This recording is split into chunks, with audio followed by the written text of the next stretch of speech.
Swamp Show, good morning. Hello? Yes. Hey, Jack, how are you? I'm doing fine. Hey, listen, I got a gas grill for sale. Okay. And it's a Weber grill. It's fantastic. As a matter of fact, I'm grilling right now as I speak to you on my cordless phone, Jack. All right. Number? Hold on one second. I just got to turn the gas down on this here. Oh, gosh. What in the world are these people doing? I mean, you think you're funny. Swamp Show, good morning. Hello, Jack. How are you? I'm doing fine. Good. Thank you for taking my call. I'm looking for farm work. I just got laid off about a week ago. I'm looking for farm work. I'm looking to pump off some horses, some bulls. I collect semen. This guy is crazy. This guy is crazy. I'm going to go there. You're an idiot. We got a lot of foul mouth in this guy or guys. You're dumb. I mean, it's all you got to do. You are completely imbecile, dumb. Swamp Show, good morning. Well, I tell you what. Swamp Show, good morning. Good morning, Jack. Hello? Listen. Yes, sir. Can I help you? Yes, this is Chief Jack Marlin from the authorities. I'm doing a thorough investigation on these. Oh, come on. Swamp Show, good morning. Jack, you really need to get caller ID for these morons. Same morons. If that's all you got to do, good grief. Swamp Show, good morning. Good morning, Jack. I got a washer dryer for sale. Okay. All right. These guys are having a ball. I don't know, I cut it off. And you think you, both of you. I hope some of my telephone people are getting me these numbers. Swamp Show. Hey, Jack, how are you doing this morning? Hello, Jack. I'm doing all right. How about you? Oh, I'm good, thank you. I'll tell you what, these pranksters, you send them on over to me, I'll take care of them. All right, thank you. Yeah, I'll jack them up. Swamp Show, good morning. You're on the air. I'm a vomit lover.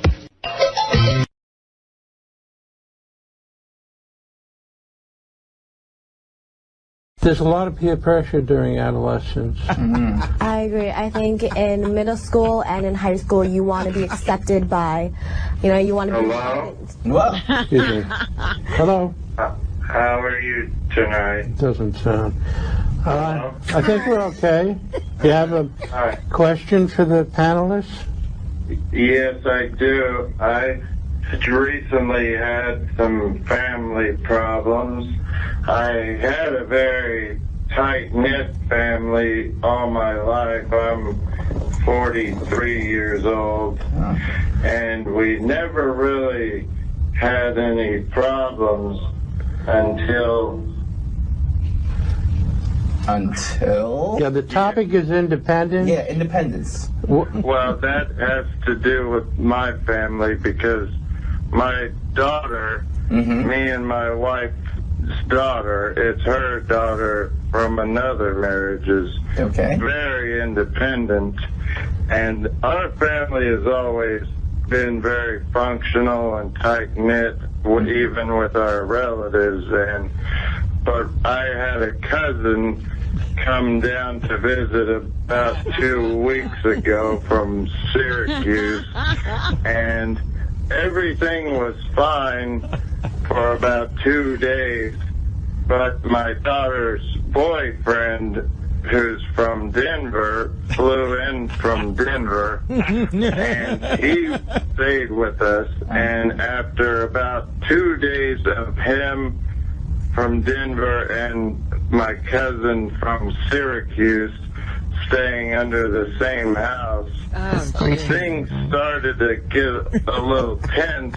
Were people fighting? Between our family, and then it got more aggravated because my wife's uncle from Orlando, who we had... Sorry. I need a scorecard to be able to trade. Okay, so you have 3 teenagers in the house at one time. Carry on. It's a little... Oh, sorry, I don't have the scorecard, but let us continue on. Are there any other callers? Now, so there was a lot of chaos, right? Yeah. Individually clashing personalities. Well, like you've got three teenagers. It's important to have a family that's close. Hello. Yes. Hi, how are you? Hi. You know, I just want to say it's great to have a show right now around the holidays to discuss family. Family is so important. Sure. And I feel like nobody really focuses on family anymore. And it's really nice to hear and see you people tonight talk about family. I'm looking forward to Thanksgiving. My parents are originally from Italy. Mm-hmm. And my mother is from Naples, and my father was in a city called Palermo. I don't know if you're familiar with Palermo. Oh, yeah, sure. Yeah, that's where my father's from, that city, Palermo, and they're coming out. And my Uncle Paulie is from a small town of the outskirts of Palermo called Santa Margherita. It's a small town where he grew up. Mm-hmm. And outside of that, my Uncle Joe, he comes from Porta Pala, Italy. All right, thanks. It's good to have a big family, but the question is not more about the family, it's more about the kids, because this is we're structured, we're trying to see how the children... You feel Italian families allow for individuality? Are you still on? Are you still on? No? I think they cut him off. That guy is probably. priceless. I have my ex outlaw father-in-law is from Palermo. So. Oh, okay. So, are young people like? Hello? Yes. Yes. Then my uncle Louis flew in from Toledo. Are you? Is this going to be a real question? Call him sober if you can. Just talk about independence and all these Italy and Palermo. Yeah. Do you have a question about this issue we're raising? You're on the swap shop. I'm sorry, but I think we got disconnected. Oh yeah, well I didn't know where the conversation was going, so I pushed the old dump button. Yes, I'm looking for chocha, please. You're looking for what? Yo quiero chocha hoy. You're looking for, now say it again real slow. See, I'm an old country boy. It takes me about an hour and a half to watch 60 minutes. I'm looking for chocha, please. You're looking for the swap shop? I'm a Puerto Rican man with lots of money looking for fresh, young chocha. Okay. All right. Well, what's your phone number? I decided to bring in late teenage, 19-year-old young women who have started their own organization called Pink Positive New York. We definitely sacrificed a lot, and the outcome is wonderful because... Hello, Russell? Excuse me, yes. Hi, how you doing tonight? Okay. I wanted to just say it's great what these two young African-American ladies are doing. And, this takes me back to something my grandfather used to say. It doesn't really matter what color you are, black, white, Indian, Hispanic. It's all pink on the inside. Okay. Tell me about why you chose domestic violence against women as a subject. It's used to establish power and control over a person through fear and intimidation. Hello? Hello? Hello, Russell. How are you? Okay. This is Jermaine Washington calling from the Bronx. Okay. Hi, Mr. Hello, Washington. Jermaine. Hello. I want to wish a happy Kwanzaa to my Nubian sisters. Okay. I think you're doing a good job. I want to talk a little bit about domestic violence in conjunction to the hip-hop community. Okay. Yeah. Hip-hop can have a positive effect. I'll give you an example. Hey, what's that? Okay, it's just our volume. Go ahead. Ooh, you almost blew up my eardrums there. Okay. So anyway, I've been married now 15 years, and... Congratulations. What's that supposed to mean? It means it's a long time. It's good. Okay. Well, this is a serious topic, Russell, if I may. I know.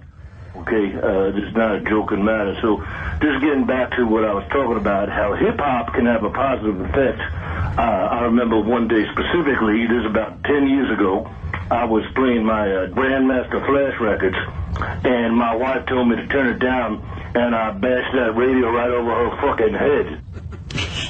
What? There's real mongrels out there who are not going to change any time in the near future.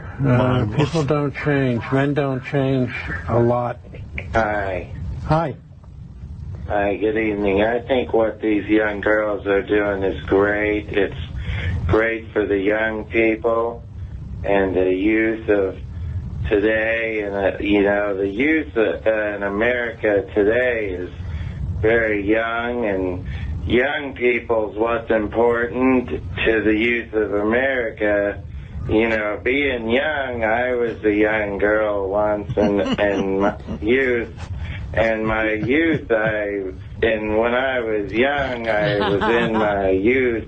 The youth is affecting young girls, and the young people in the youth is, you know. Thank you. Okay, thank you. Thank you. I love that guy. Do you want to finish? Think that it's very important because, again, we were using women. Hi. Excuse me. Hello? Hi. I have a question for the girls from Pink Positive. Yes. Do you find Russell attractive at all? Why not? Would you, do you like his beard? Why do you have a question for us? No? Okay. Actually. You get some strange people calling in. Caller, your name? Hi, my name's Rusty. Hi. Do you have a... Yes.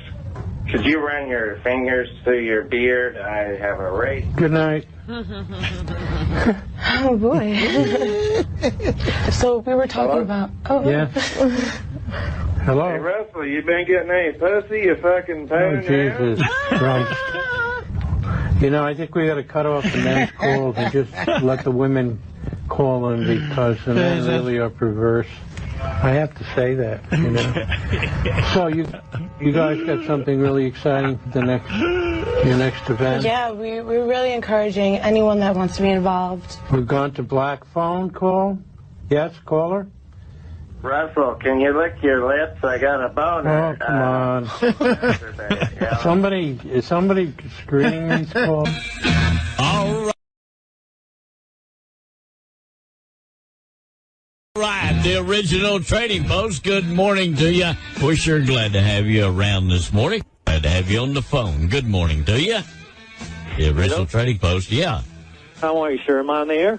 Yeah. Oh, I'm sorry about that. Yeah, did you have something for the Trading Post?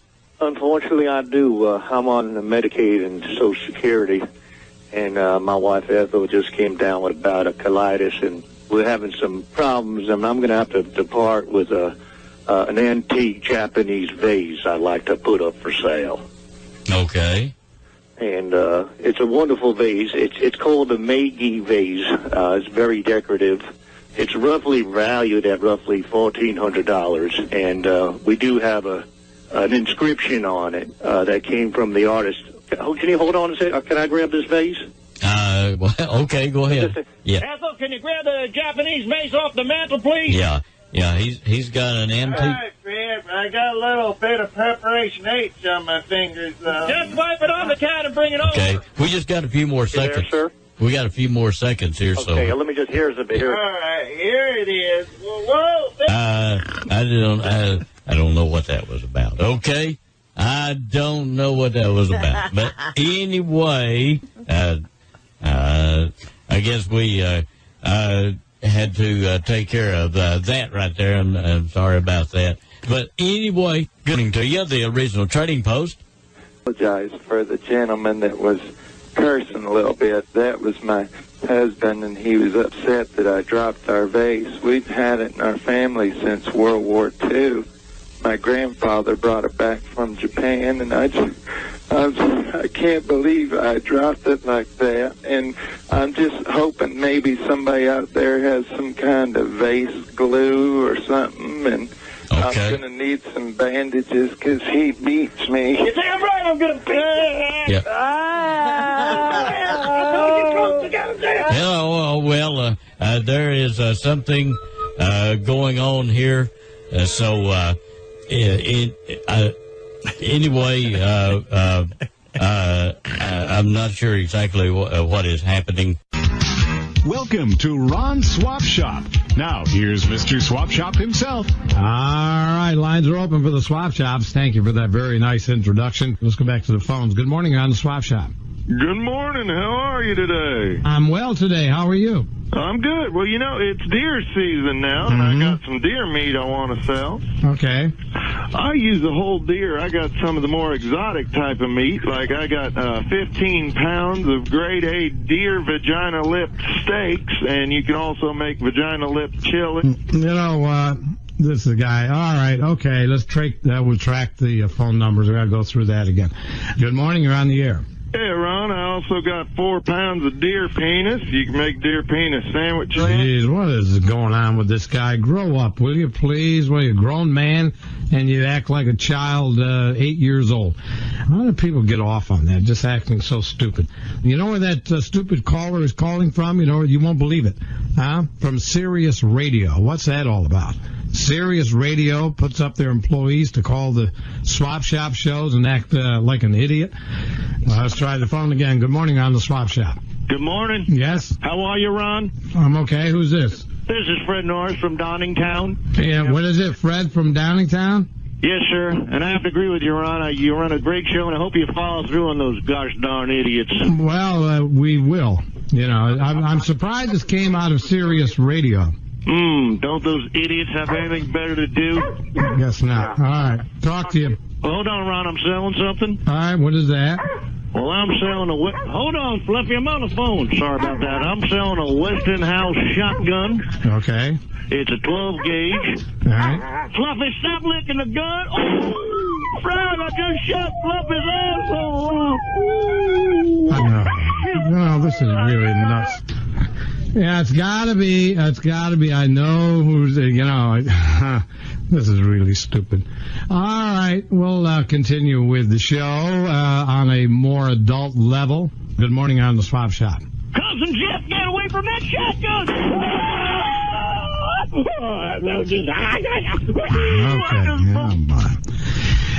This guy is really persistent. I'll give him that. Anyway, get a job or do something with your brain. All right. Be productive.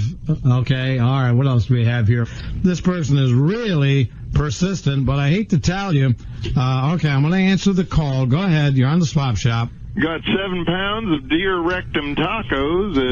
There are just, people with no purpose in life, and they just find these little things to do, and what are you going to do? And good morning, you're on the Swap Shop. And another one. Okay, so there's 2 going at it now. So we have 2 frickin' frack out there, 2 lame brains with mush for brains. Good morning, you're on the air. Ron, I got 3 pounds of deer taint meat. And good morning, you're on the Swap Shop. Hey, Ron, boy, it sure is hard to get through to you today. I'm sorry, because we're getting so many screwball calls, but I'm sorry about that. Well, anyway, I'm selling a washer dryer. The dryer works fine, but the washer's a little bit on the fritz. My wife Ethel gummed it up trying to wash her used tampons. Oh, my God. What is this? This is really stupid, Another caller? Hi, how are you tonight? Hello. First of all, I appreciate you taking the call. I've heard all those silly phone calls that you was getting. Yeah. Anyway, I wanted to commend you, and I'm a high school teacher myself. I'm a gym teacher. Sweet. Yeah. 17 years. And I've been through a lot, especially coaching the boys. We went through a lot of difficult times, and I remember at the end of whether we won or we lost, it didn't matter. But I remember specifically a loss. You always take a loss harder. Would you agree? Yes. Yeah. And the only thing I can always leave with the students, and especially my boys, my football players, is we would huddle together and we would talk about overcoming and persevering. And then we would, we'd get together, we'd eat, we'd get some pizza, we'd do some drinking, and then I jerked off on a few of them. Must be the same guy. All right. You guys are jerks. On this Wednesday afternoon. Good afternoon. You're caller number 3. You got Flummus. Good afternoon. How you doing? I'm fine, sir. How about you? I'm doing good, thanks. This is Rusty. I'm calling to sell a Westinghouse barometer. It measures barometric pressure, precipitation, measures humidity, Temperature also measures cloudiness, polar orbiting. It measures the geostationary satellites, measures Doppler radar. It measures high altitude moisture. It measures the frost index. Measures typhoon probability. You with me there still? I'm here. Okay. Yeah. Measures. I'm suicidal. Measures water vapor. The drafty guy was hanging himself in the corner. Measures the jet streams. Measures clear air turbulence. Okay, sir. Measures the pollen index. Okay, sir. Sir, that's enough. That's enough. Measures sperm count. What's going on? Okay, that's enough. You've done. You explained what this does. Okay. Well, I just want to let you know because this is a high dollar one. I'm selling it for $150. Okay. I got it for $200, but it also, if you're a farmer, it measures crop yield, measures radioactive aerosols, volcanic gases, hydroelectric synchronicity. Okay, sir, that's enough. I need your number. And if you're, I'm sorry, one more thing real quick. If you're near the mountains, it measures seismic shock waves. Okay, and for your car, it measures oil pressure, tire pressure, and if you're a farmer, again, it measures soil. Never before in Tradio since I've been here I've received calls like that. Okay, good. Good. Unfortunately, I sold my chicken coop due to the bad economy, and I have a professional breeding kit for my chickens I'd like to sell. Okay. It's one professional breeding kit. It contains 2 holding devices for the female hens, and it has 1 straddle for the male cock, which includes a cock ring. And the cock ring is made of stainless steel. It's placed around the cock to hold the cock in place while the female is placed in position for breeding. And the cock's performance has been proven effective about 90% of the time with the cock ring, and we've been pleased with the cock ring and the way it straddles the female, and we're pleased with the performance of that. And I want $45 for the cock ring. Okay. We also have a pussycat that just passed away. We're selling her favorite. And looks like a weird call. Good afternoon. You're caller number 9. Hi, we got disconnected. I was selling the barometer. I forgot to say it measures soil productivity. And we have 21 minutes past the hour. We're going to take about a 3.5-minute break. We'll be back with more of your phone calls when Tradio returns. Let's go to our first caller. Good afternoon. You're caller 1 on Tradio. You're on the air. God be with you. This is Reverend Arthur Lang. How are you today? Fine, preacher. How about you? Well, we have some great items for sale. One particularly for a small business owner. It's called the Schwoogie button. Are you familiar with the Schwoogie button? No, I'm not. Okay, well, that alerts you when black people come into your store so you can keep an eye on them. Okay, get it to your caller number 2. Hey, how are you today? I'm fine, sir. How about you? Good. I agree with the good Reverend. Hopefully the prank calls will cease eventually. Anyway, I have a signature series Robin Quivers High Colonics kit, which includes 2 gallons of anal cleansing coffee, a sphincter tube, an enema bag, and a used zucchini with 2 sausages that were used in her vagina. Good afternoon, caller 4. Yeah, hi. I'm interested in that Robin Quivers High Colonics. Okay, good afternoon. You're caller number 5. Hello, God bless you, Andy. How are you? I'm fine, sir. How about you? Very good. I have a special edition Aryan Nation starter kit. It comes with shackles, chains, a used noose from Lakewood, Georgia, a Grand Dragon robe. Okay, I tell you what, it seems like we're getting kind of all the calls today, aren't we? Good afternoon. You're caller number 6. Good afternoon, Andy. Hey, how you doing? Good, thank you. So I got a used Lexington steel penis pump. Okay. Good afternoon, you're caller number 7. Good afternoon, sir. First of all, I rebuke those 2 pranksters in the name of Jesus Christ. You're a good man, Andy, and you don't need to put up with this nonsense. I appreciate that, sir.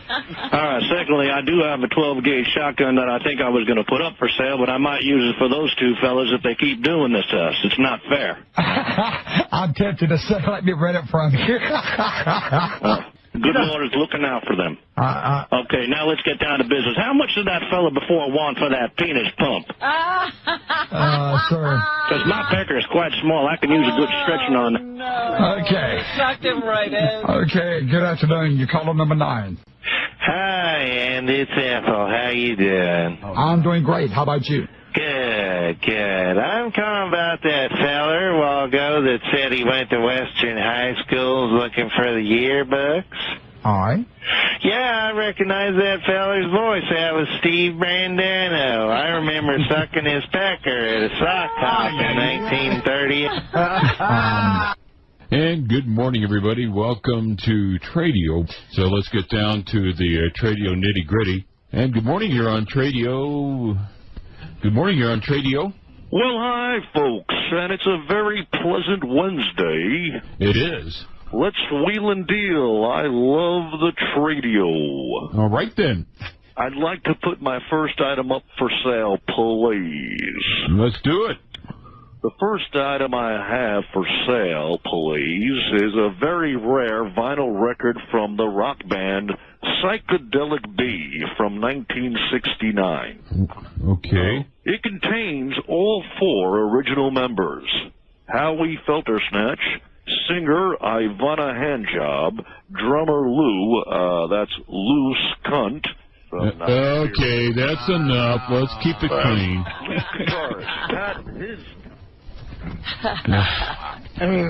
Okay. Sorry about that.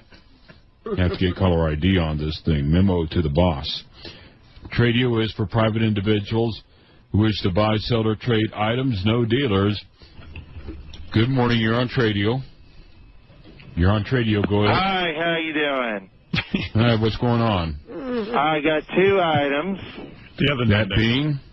Well, the first item, it's an item that has been in my family for a while. It's an item that, I got 2 items, but the first item, it's an item that I want to sell, and the item, it's an item that I have, but if you want to buy my item, I got the item. Okay, so, now look, come on. Can we be serious? Well, I got items. Okay, what is it you want to sell? It's an item.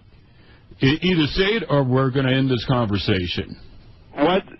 Well, if somebody's interested in the item, they might want to buy it. I don't know why you're getting all upset with me. Well, I'm getting upset because you're not saying what the item is. Well, it's not one item, it's 2 items. Go ahead, say the items. It's an item that I've had. It's about 20 years old, the item.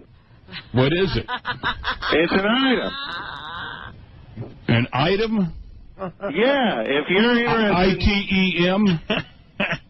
Yeah, if you're interested in the item, give me a call. Number. Huh? Well, I didn't tell you what the second item is. Okay, go ahead. The second item's also an item, but it's a little bit older item. It's 25 years old.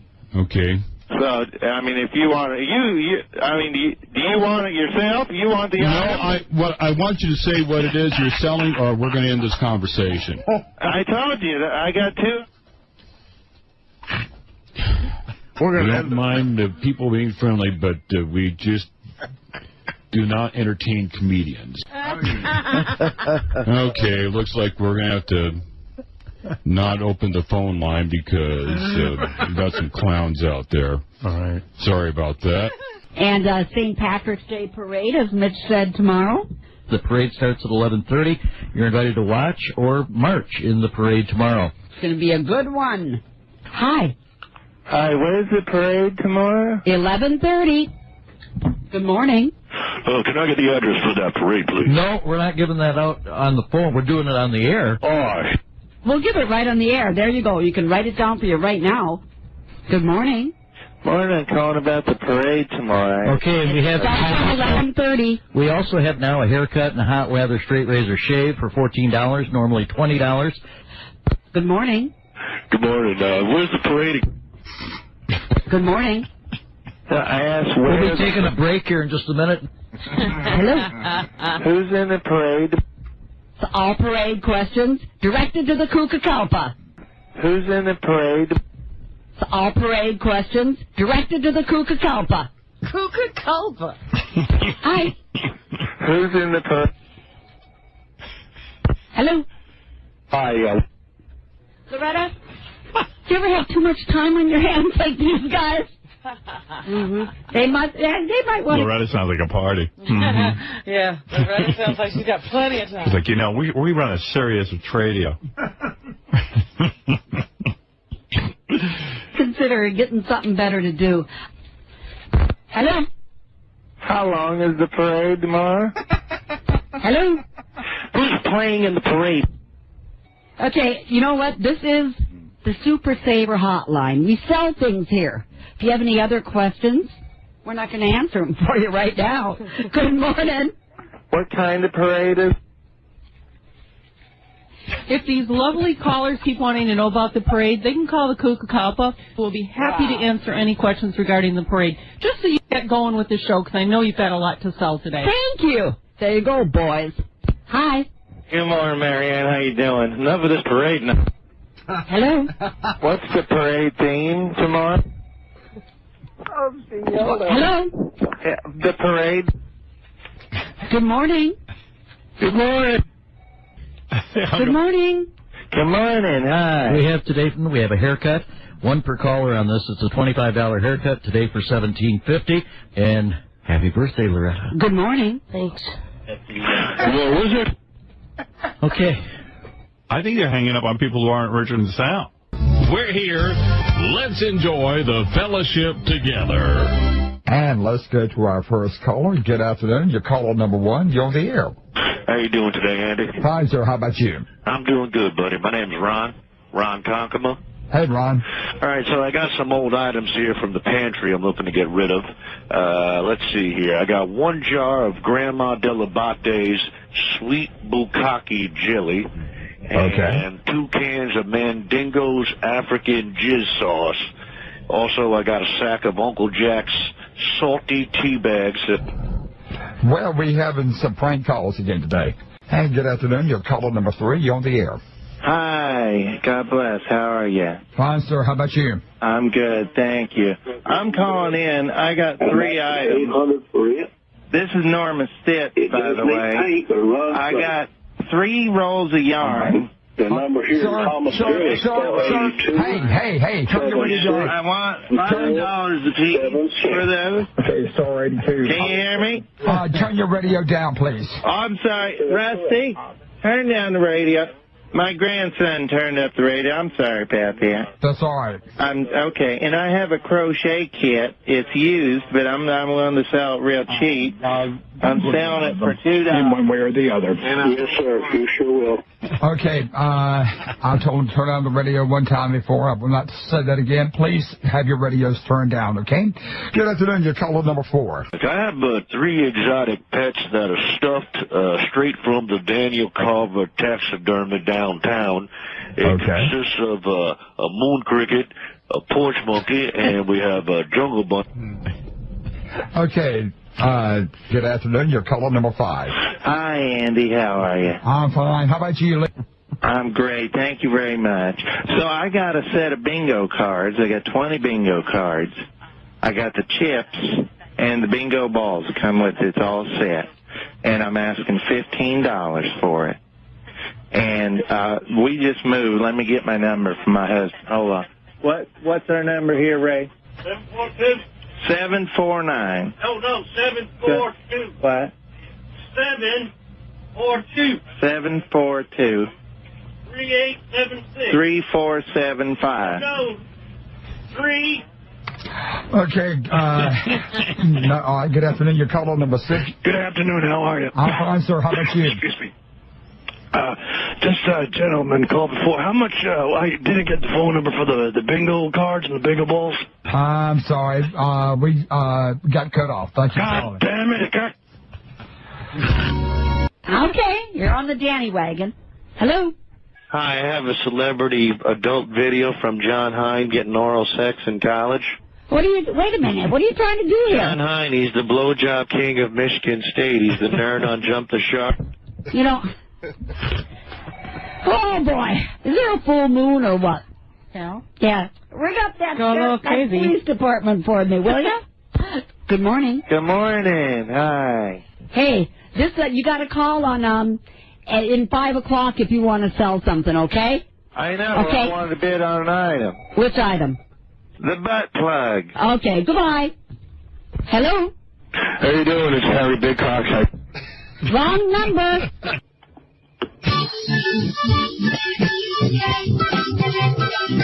Well, happy Monday to you. It's Monday. I'm Paula Vinay, filling in again for Paul Oates today and for a few more days. People want to call and buy and sell and swap and all. Why don't we get to those phones, shall we? Good morning, you're on Tradio. Morning, how you doing today? Well, howdy, how are you? Howdy, pretty good. Hey, is Paul around today? Nope. Oh, he ain't in today? No, I locked him in my basement so that I could host radio instead. I hear you. Well, Paul borrowed a blow-up doll from me about a month ago, and he just hasn't returned it. This is Rusty, and if he's listening, if he could get that back to me, it's actually a blow-up sheet. Oh, gee whiz. All right, deep breath. Good morning, you're on Tradio. Paul, how are you? Good morning, how are you? Hi, what you up to, Paul? How was your weekend? Paul? We're going to squeeze in one quick phone call. Good morning, it's you. Good morning. 5-piece drum set from Yamaha. I'm going to take $150 with that. Doesn't include the hardware. Drum set for $150, okay. 5-piece drum set from Yamaha. I have some other Schmitz. I have one rusty trombone by Blumpkin Incorporated. A Cleveland Steamer by... And that's going to do it for Tradio today. Thank you for listening. All right. And we'll be back with more of your phone calls tomorrow. Waiting for your calls, and we trust you're enjoying another Tradio.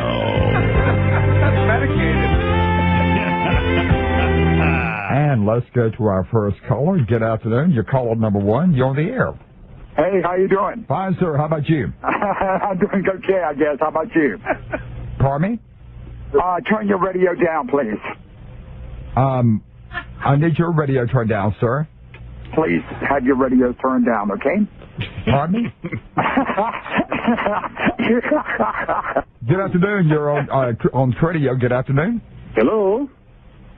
Hi, you on Tradio? Hey, how are you, sir? Fine, sir. How about you? Go right ahead, please. Pardon me? Go ahead, sir, and what was your third item, please? And before we go back to the phones, let's go over some emails afternoon. One of the items here on the email, Rusty, he has for sale a Japanese-style cube steak filet shao, I believe that's how you pronounce it, 12 inches thick, cuts of beef, seasoned and packaged by a master chef, Peter North, asking $69 per pound, and the number to call for more information is ask for Nick Gertz, I believe that's how you pronounce his last name. All right, let's get back to the phones. Good afternoon. You're caller number 3. I'm sorry. We got cut off. Oh, God. And folks, with that, we're going to call it a day on the Tradio. The barrage.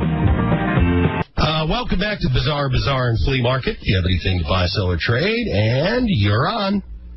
Yeah. Shout out here.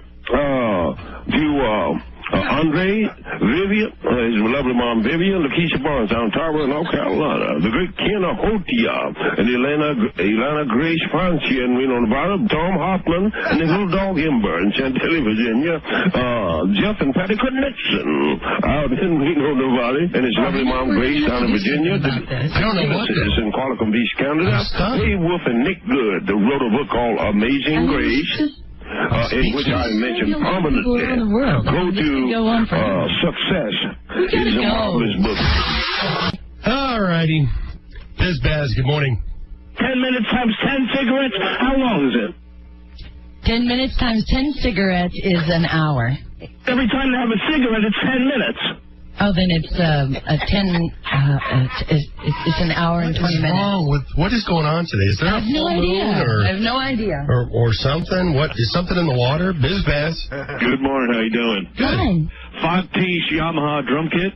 It's about 6 years old. $250 for that. All right. I also have a rusty trombone by Dick Bukaki, and I want $65. It's this guy that's, oh my God. Biz-Baz, good morning. Biz-Baz. Hello, lady. How are you? I'm fine. How are you? Oh, man, I'm doing fine till I see you. Who is this? I got some remedy jaws, you know what I mean? I'm having trouble understanding you. Have you been drinking this morning? Yeah, a little cocoa butter here, you know what I mean? He was drinking cocoa butter. Yeah. I'm pretty sure he's been drinking. Hey. Biz-Baz, hello.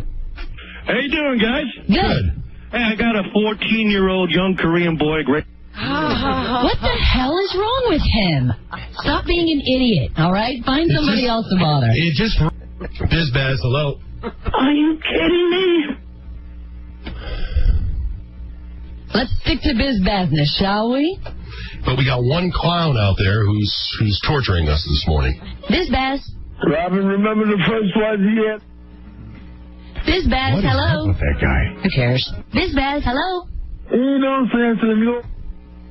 Ain't no sense in calling here. You're just wasting my time. Biz-Baz, hello. You guys need to get the authorities on these idiots that are calling and ruining the show. Yeah, it's just, it sounds like it's just the same one guy. He's probably got a couple of his buddies, and they're using a couple of different phones, but it's, what can you do? Well, it ain't right, because you put on a good show, and you provide a good service for good people out there, and we appreciate it. Oh, I know you do. This is a very rare case. And now, Christy lady, you ever lay a pussy fart?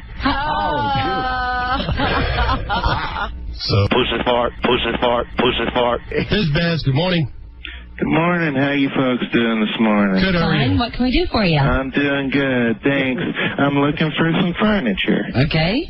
Storage cabinets, TV cabinets, a display cabinet, a file cabinet, an armchair, a dining chair, a guest chair, and a rocking chair. What's your name and number? And a swivel chair, too. What's your name My and name's Ethel. And I'm looking for a bed. I need an adjustable bed. What's your phone number, One of Ethel? these ones that kind of tips up. Ethel, what's your phone number? Excuse me? What is your phone number? Oh, my phone number is 89. We'll see if we can find you some furniture. Thank you. We think that was it. Not sure. Biz-Baz, good morning. Confident. Yeah, good morning. How are you? Good. I do have the file cabinet. I have a storm cabinet. And I do have a TV cabinet. As far as chairs, armchair, I got that. I do have the guest chair. It is more than one. Yeah, I'm sure of it now. Somebody's playing a real prank on us. Sure of it. We'll be back aboard the Biz-Baz bus again tomorrow. Have a great day. And on that note, we cue the music. Pussy fart.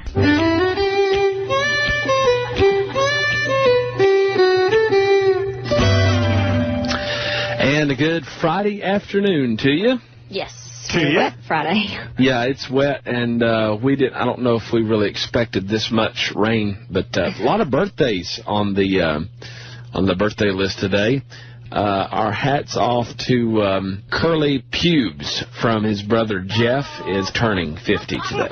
And also Eaton Beaver, who is 55 years old today. All right, and we're going to go to Swap Shop items now. Here is for sale a Jack Off brand used tire jack, $35. Ask for Mike Roch at 3491. Here is for sale several shrimp sauce saucers with 6 sections of sweet and sour summer sauce. Stop by 776 South 2nd Street. Call Skip at 8765. Here's one Fay Gala chocolate making kit. Includes 4 molds and 2 fudge packers. It's portable, so you can pack fudge indoors and outdoors with all your friends. Designed by Chef Mike Morales. Call after 5 p.m. Ask for Reverend Fred Norris at 58-7.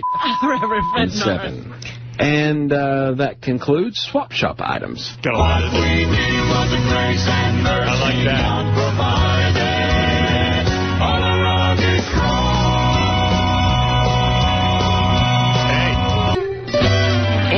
of that familiar theme, we do welcome you to a Wednesday's edition of Swap Shop. Well, we've got birthdays. Oh, well, let's do that. Today is a very special birthday for Mike Roch. Hope I'm saying that right. He is 98 years young today. Ooh, boy, standing ovation. Wow. Mike, happy birthday to you. Roch. Yeah, I do hope and pray. Wow, 98. Yeah. So, salutes. Yeah. Then also today, one more birthday here. Right. Sharon Cox is having a birthday today, and her son. Well, happy birthday, Sharon. I want to say happy birthday wish to Phil The Collards. And welcome back to the second half of Swap Shop on this Friday. Here's a 76 Chevy truck, four-wheel drive, needs some work, make an offer. 5-2. And this is what your boys need. 2 Australian baby ducks. Oh, my word. And 1 exotic jungle bunny imported from Nigeria. Oh, wow. The jungle bunny is known to be feisty but can be trained. They're just looking for a loving home for these animals. Call after 2 o'clock. Tom or Tracy at 584. I know so many moms that would love to have that for Mother's Day. Yeah, there's your baby ducks and an exotic jungle bunny. There you have it. That would be cute, though. And we have got some folks that have got, I have no bukkake sauce. That's what they say. It's all natural. You can find out more. They've got some of this for sale at 5874. And some folks just are willing to share a recipe that they have for blumpkin pie, which is blueberries and pumpkin. I would have guessed that. You know, if I'd have thought about it, it makes sense. Blumpkin. Blueberry and pumpkin, that sounds good together. They say it's a fun recipe and they'd love to share it with you. You can call Diane at 4524. We got a bathroom faucet set by Golden Shower. The Golden Shower streams warm every time. So I guess that's a kind of a brand. Call and ask for Denise at 5864. Now this, folks, you need to listen to this. I'm kind of reading these as I get to them. I haven't got to preview them. But there is a contractor in the area that's going to be dropping loads of dirt today at the quarry. How cool is that? Sign me up. If you need a hefty, fertile load for your garden or your yard, come by. Oh, wow. And that's today only. Free. Yeah. All right. Here is a rim job brand 18-inch aluminum rim set of 4, excellent condition, asking $45 for the 4. Call Rod at 845.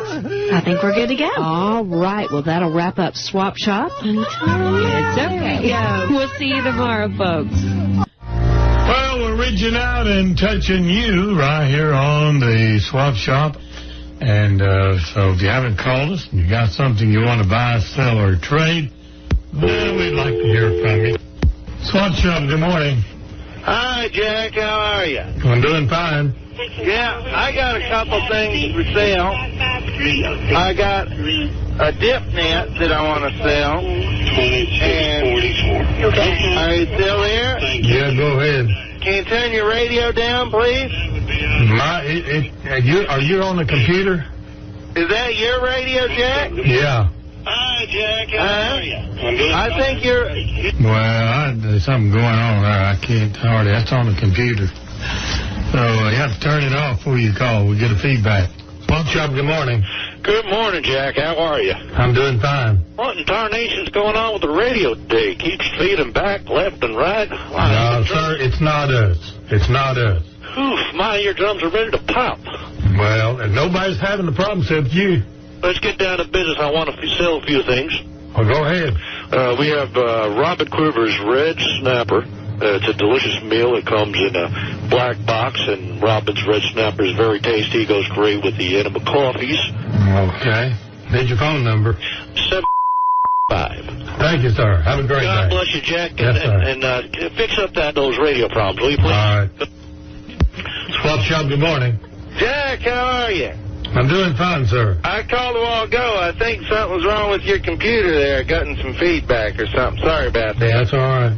So what I was trying to say is I got a dip net. It's good for about probably a 30-pound catfish it'll hold. And you got your radio up there again? Hey, sir, whatever you're doing there, it's messing me up over here. I think that's on your end. No, sir. Good gracious. I mean, hey. Hello, Jack. How are you doing today? Doing fine, sir. My name's Simon Buckingham. I actually just moved here from England, and I'm not really familiar with your show. I was having my morning tea and crumpets, and I'm just, what do you actually do there? Well, listen, I'm tied up right now, sir. I'll call you later. Well, I have a couple items for sale. Go ahead. Okay, I have for sale a used caulk ring. It's for sealing bathroom tiles with a caulking gun. You use caulk, correct? Mm-hmm. The ring wraps around the caulk to ensure a tight seal. I'm asking $15 for that. I also have a used mechanic's toolbox for sale. The toolbox includes a monkey wrench, French tickler ring, and a jizz rag. The toolbox is made by Snap-on, asking $80 for that. Are you still with me, John? Yeah, go ahead, sir. Oh, righty. I'm just here smoking a fog and enjoying your show. I also have a reach-around curved shaft broom. Gets into those tight, dark spaces. It's like new, only used twice. And if you have hard-to-reach spots in your area, then you need a reach-around. So, Jack, if you like a reach-around, just call me. My number is 8824. Thank you, sir. Oh, God bless you. Thank you, sir. Good morning. Good morning, sir. I'd like to put some stuff up for sale. Go ahead. All righty. We got the Chicken Lover's Gift Basket. That's homemade. Okay. Okay, comes with a recipe book, which includes buffalo wings and homemade cock cheese. And the cock cheese is all natural. It's a bit salty, but it is delicious. And you can reach us at 967. All right, thank you, sir. Have a good day. Have a blessed day, sir. Thank you. Bye-bye. All right. Hello? Hi, Jack. How are you today? Sorry, I'm a little out of breath. Just ran and grabbed the mailman. How you doing this morning? Doing all right. So, I got a couple things for sale. Sorry, let me catch my breath here if you give me a second. All right, putting up with that junk today. You call back, I will hang up. Swap Shop, good morning. You hung up on me, Jack. I wanted to tell you I got quilts for sale. And I got 3 quilts. And I'm selling them for $5. Hold on. Are you still there, Jack? No. Huh? No. Give me your phone number. It's 5. No, that ain't going to work. 1-3. I'm out of breath. I don't care. Don't call up anymore, idiot. All you got to do, you got that much breast, you need to go to the hospital or something. All these people are having fun now. They about got me yesterday, and they switch around on me a little bit, but that's all right. Swap Shop, good morning. Good morning, Jack. How are you? I'm doing fine. What in the heck is going on today with these pranksters? I don't know. It started yesterday, and I think it's some people out of state, and they just discovered our stuff, and they really poking fun at our people, and I don't like that. I don't like it either. It makes you look like a jackass, and it's not fair. You've done a good show, Jack. Thank you, sir. Anyway, I got something for sale here. I'm getting rid of some of my wife's stuff. I have something from Chef Mike Morales. It's the salad tosser. Everybody likes to have their salad toss. You like the salad toss, Jack? Oh, yeah. Okay. And it's the Chef Mike Morales salad tosser, and we have some exotic European tea bags. So you can have fun tossing salad with all your friends, and the tea bags are great for dunking, too. You ever get tea bag, Jack? Oh, it's fun. Everybody loves a good tea bag and then some good old salad tossing. So that's the Mike Morales salad tosser and exotic tea bags, great for dunking. And I'm asking $15 for that. Okay. All right, and you can reach me at 58. And I hope you call the authorities. Well, there ain't much I can do about it except, just hang up and I'll go on. I'll have a better day. Morons just making you look like a stupid jackass. No, but that's all right. Hey, have a good day. It really bothers me. God bless you, Jack. Thank you. Well, Chuck, good morning. You're on the air. How much was that salad tossage, Jim? Don't even go there. You're still having fun, aren't you? Yeah. Well, Chuck. You're funny. You are funny. So I know they're listening. Biggest idiots we've ever had on this station in 34 years. So don't even call. Because I'm going to call the phone come I get off. I will get to the end of this. We'll be back after this. I'll start looking like the Joker. You know what I mean? I'll be like, maybe I should get tugged back a little bit. You'll be one of those. What's wrong with his eyes? Yeah, well, hey, come on. It's competitive out here. He looks like his eyes are upside down. I look like a monster. Now, everybody's just very, very good looking. I'm telling you, I was looking at Dr. Phil on Jimmy the other day. They were running promos of it or something. I was like, his crow's feet are going the wrong way. Yeah. You know, he's even had a tweak. And he's no fashion plate. I don't know. In L.A., I'm a 1, but in New York, I'm a 4. It's great. In New York, I could almost look cute on days. Come on, there are some other places with good weather where you can maintain a 4. Yeah. Mexico. My height gives me a 4. I don't know. So, you know, so where am I up to? Oh, just Thursday night. Yeah, so... Yeah, I get over to Jimmy's, we drive in, and boy, that's a nice setup, man. You walk in, he's got like a whole bar, and the place is packed. This is at the studio. At the studio. I'm talking about at the studio where he works. He's got his own, it's like the Jimmy Kimmel Theater type situation. They don't call it that, but, you know, he's got complexes of offices, and you walk in by the dressing rooms, and all of a sudden there's this huge party going on. Now, when I say party, I want to say 200 people partying with a bar and a full bar service. It looks like you went out for the night. Yeah, and if you know someone or you're sort of a VIP or something, I guess you get back into this area. And it's the place to go for drinks, like a club. And it's not even people who have anything to do with the show. Huh? What's that all about? I don't know. The bar's going, and it's, would you like a drink? And I'm like, yeah, sure, okay. What do you got? Start out with a little white wine here. Now, is it open bar? Open bar. Wow. I mean, it was open bar for me. I wonder if these other people have to pay. Yeah, I'm like, is Jimmy, like, subsidizing I don't know, his career by opening a joint? But it is some vibe back there. And I even said to Jimmy, I mean, these aren't the guests or anything. It's just like, what's going on? It's like a whole other show. You don't even know who these people are. They could almost have a reality show just based on that bar.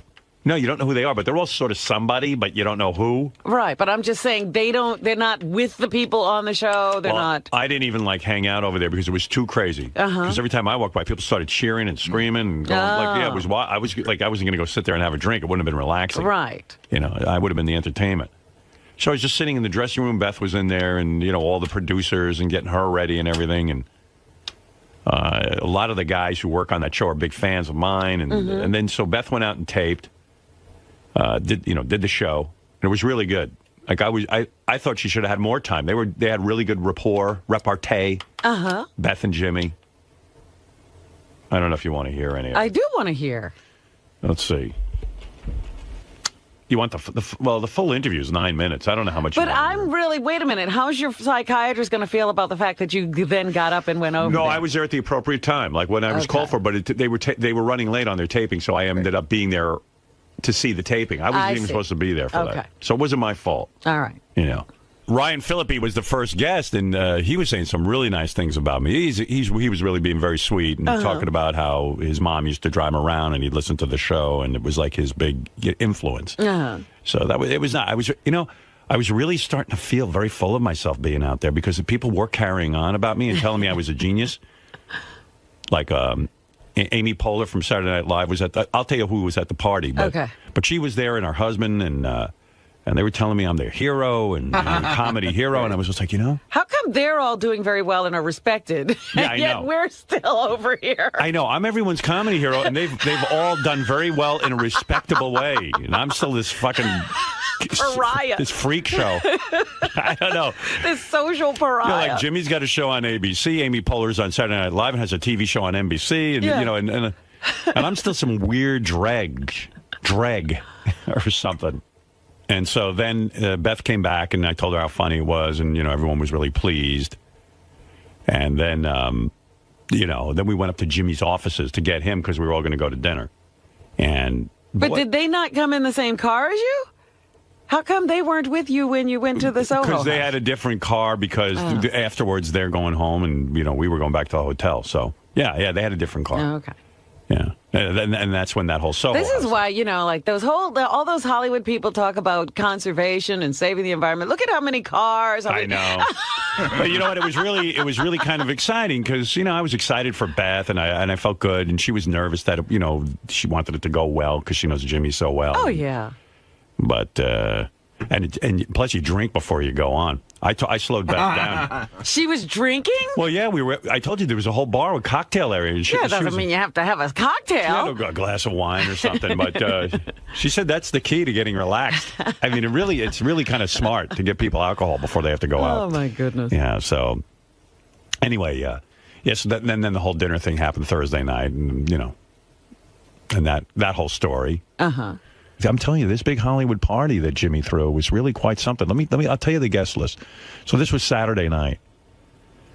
So I really didn't even know who was coming entirely because, there were some people that I had invited because Jimmy said, who do you want to have there? Uh-huh. And then there were people just kind of were there, and I didn't even know they were coming. So he's all dialed in, apparently, in this Hollywood scene. Yes and no. I don't know. I can't tell what's going on out there. I'm so out of it. You know what I mean? Look, 90% of my life is pretty much, it's just me and Beth and then my kids. And then, I'm kind of sequestered in New York. So when I go out to Hollywood, when I go out to L.A., I'm telling you, it was, really strange. It was really like being the Pope. That paparazzi are following me, like even Jimmy goes, nobody gets followed like this. This is insane. You would have thought I was Suri Cruz or something. Britney Spears. Or Britney Spears. It was wild. And and I didn't even tell you this, Friday night, I went out with just Jimmy and Molly to this Italian restaurant. I can't think of the name of it. No wonder Adam Carolla's all upset. Yeah, Adam was at the party. And Adam goes... you wouldn't give him any special time. No, we invited Adam Friday night. He was shooting a commercial or something, and he wasn't available to come. So I met Jimmy and Molly over at this Italian restaurant.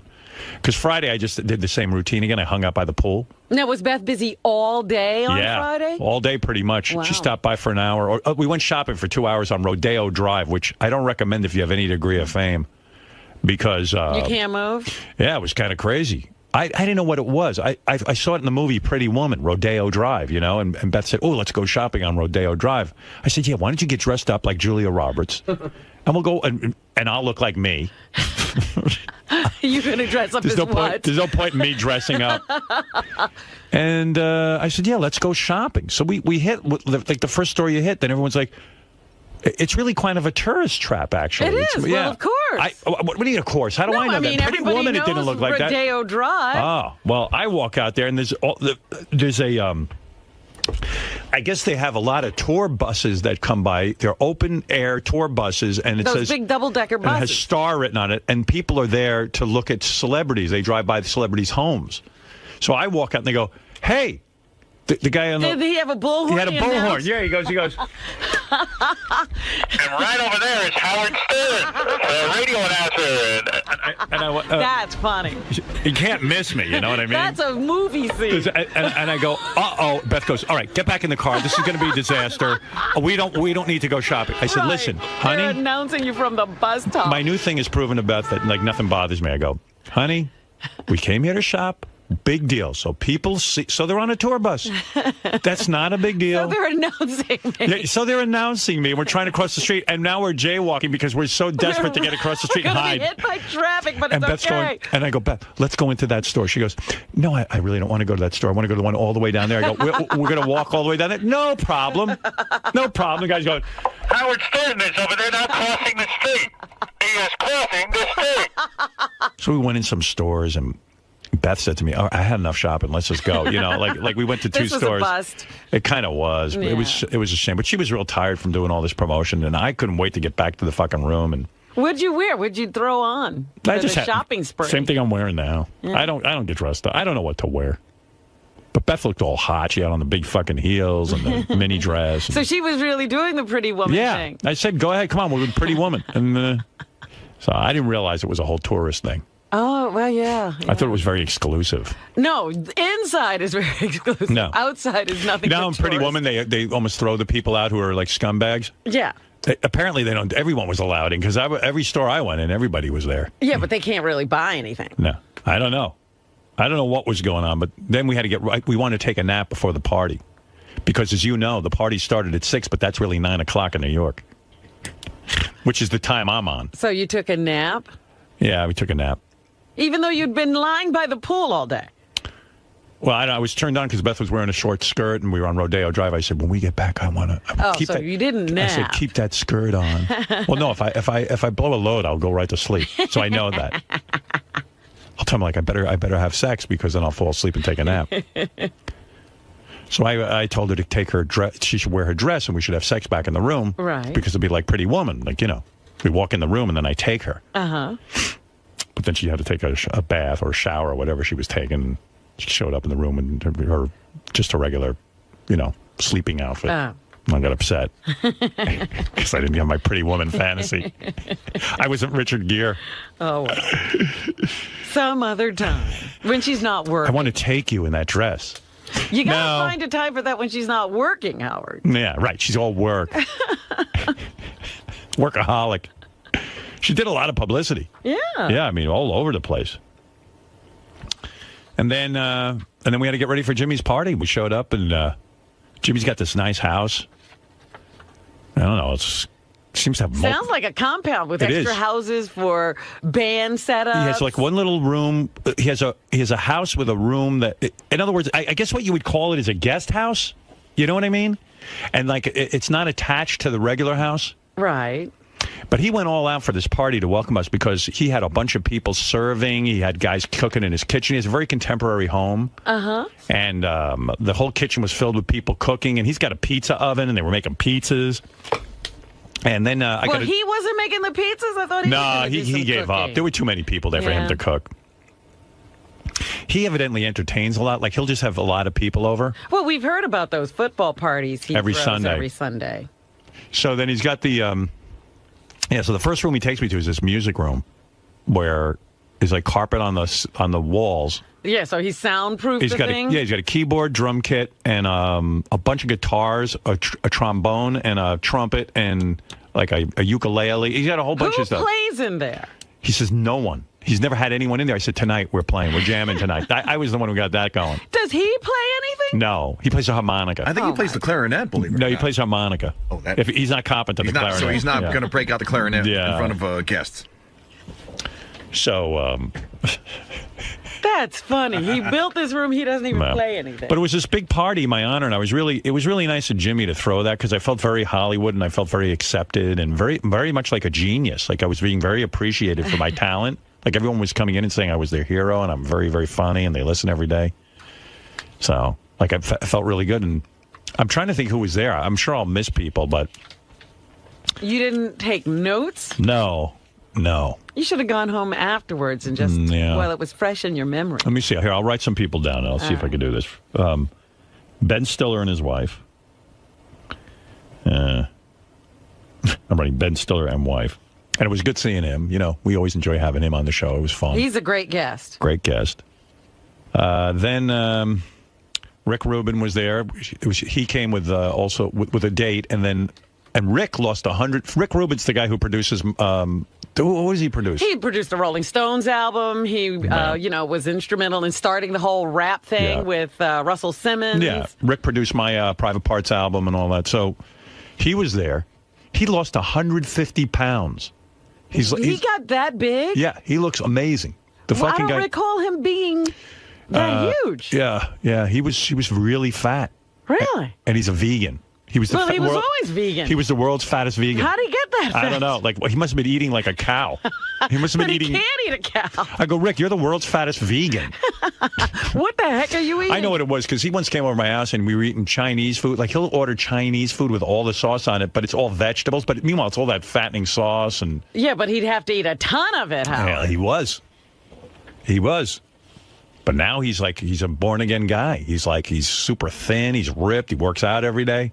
Wow. Well, see, Yeah. that's the thing that we've seen a lot. You know, remember Mark Didia? Yeah. Who was a fat guy Right. when he lived in New York. Yeah. And then he went to Hollywood and got ripped. Yeah, well, that's what happens. Because, like I said, I went to a Hollywood party here, and I felt worse about myself than ever because they took so many pictures, and I'm standing next to these guys who, Ryan Phillippe and Ashton Kutcher and John Stamos, and each guy's better looking than the next, and I'm like, then when the pictures come back, I look like a hideous monster. Like I said earlier, I'm a 1 out in Los Angeles. Here in New York, I'm used to being a 4. I feel pretty good. What a terrible fall. It was horrible. I was a 1. Maybe a 0. Nobody's a 0. No, because they have all these pictures of me playing with this celebrity band out there at Jimmy's house. Uh-huh. And every guy's good looking but me. And plus, my guitar had a very short strap. Yeah, the way Ashton was describing it, it sounds like So I looked very Tiny Timish. the with guitar was under your chin. Yeah, I looked like I was playing you. And I didn't realize how funny it looked until I saw the pictures. But like I said, Beth must really love me because she whispers in my ear. She goes, "Oh my God, it's so sexy you playing the guitar, and then you were playing drums and you played keyboards." And I go, "Yeah, I try to tell you, I'm like a fucking Beatles." You're one-man band. Every instrument they put me on, they had to move me off. You were worse. Yeah, I was the worst because I don't know how to play any songs. But you still okay. So Ben Stiller and his wife, all right, let me think. Amy Poehler, who is Saturday Night Live, and she has her own TV show. What's the TV show called now? Community. Right. No, Community. it's not Community. It's All right. Parks and Recreation. All right. Courtney Cox and David Arquette. Okay. And she's fun. Yeah? And David's fucking great, man. This fucking guy, so we're trying to work out this band thing. Uh-huh. And, like various people were coming through and playing the band. Stamos, I told you, was getting way too upset that the band wasn't good. Yeah, it almost sounds like he and Mark McGrath got into a fight. Well, yeah, it was kind of weird. Because Mark McGrath was at the party, Johnny Knoxville. But anyway, what happened was, I'm playing with Stamos and Mark McGrath, and none of us knew any songs. You never knew any songs in common. And John wasn't upset with me because John is afraid to get upset with me. Right, he's not going to yell at you. Yeah, because but he felt that I think Mark is a musician and he should know some songs. So he starts yelling that no one knows any songs and this is ridiculous. And it's ridiculous that he's the best musician there. And I go, John, Mark, I go, Mark's a musician. Mark's written hit songs. He's in fucking Sugar Ray. He goes, I don't care. Really? Yeah, he's like, what is this? What is this? So we're having a band here, and it's supposed to be fun. And he didn't know any song.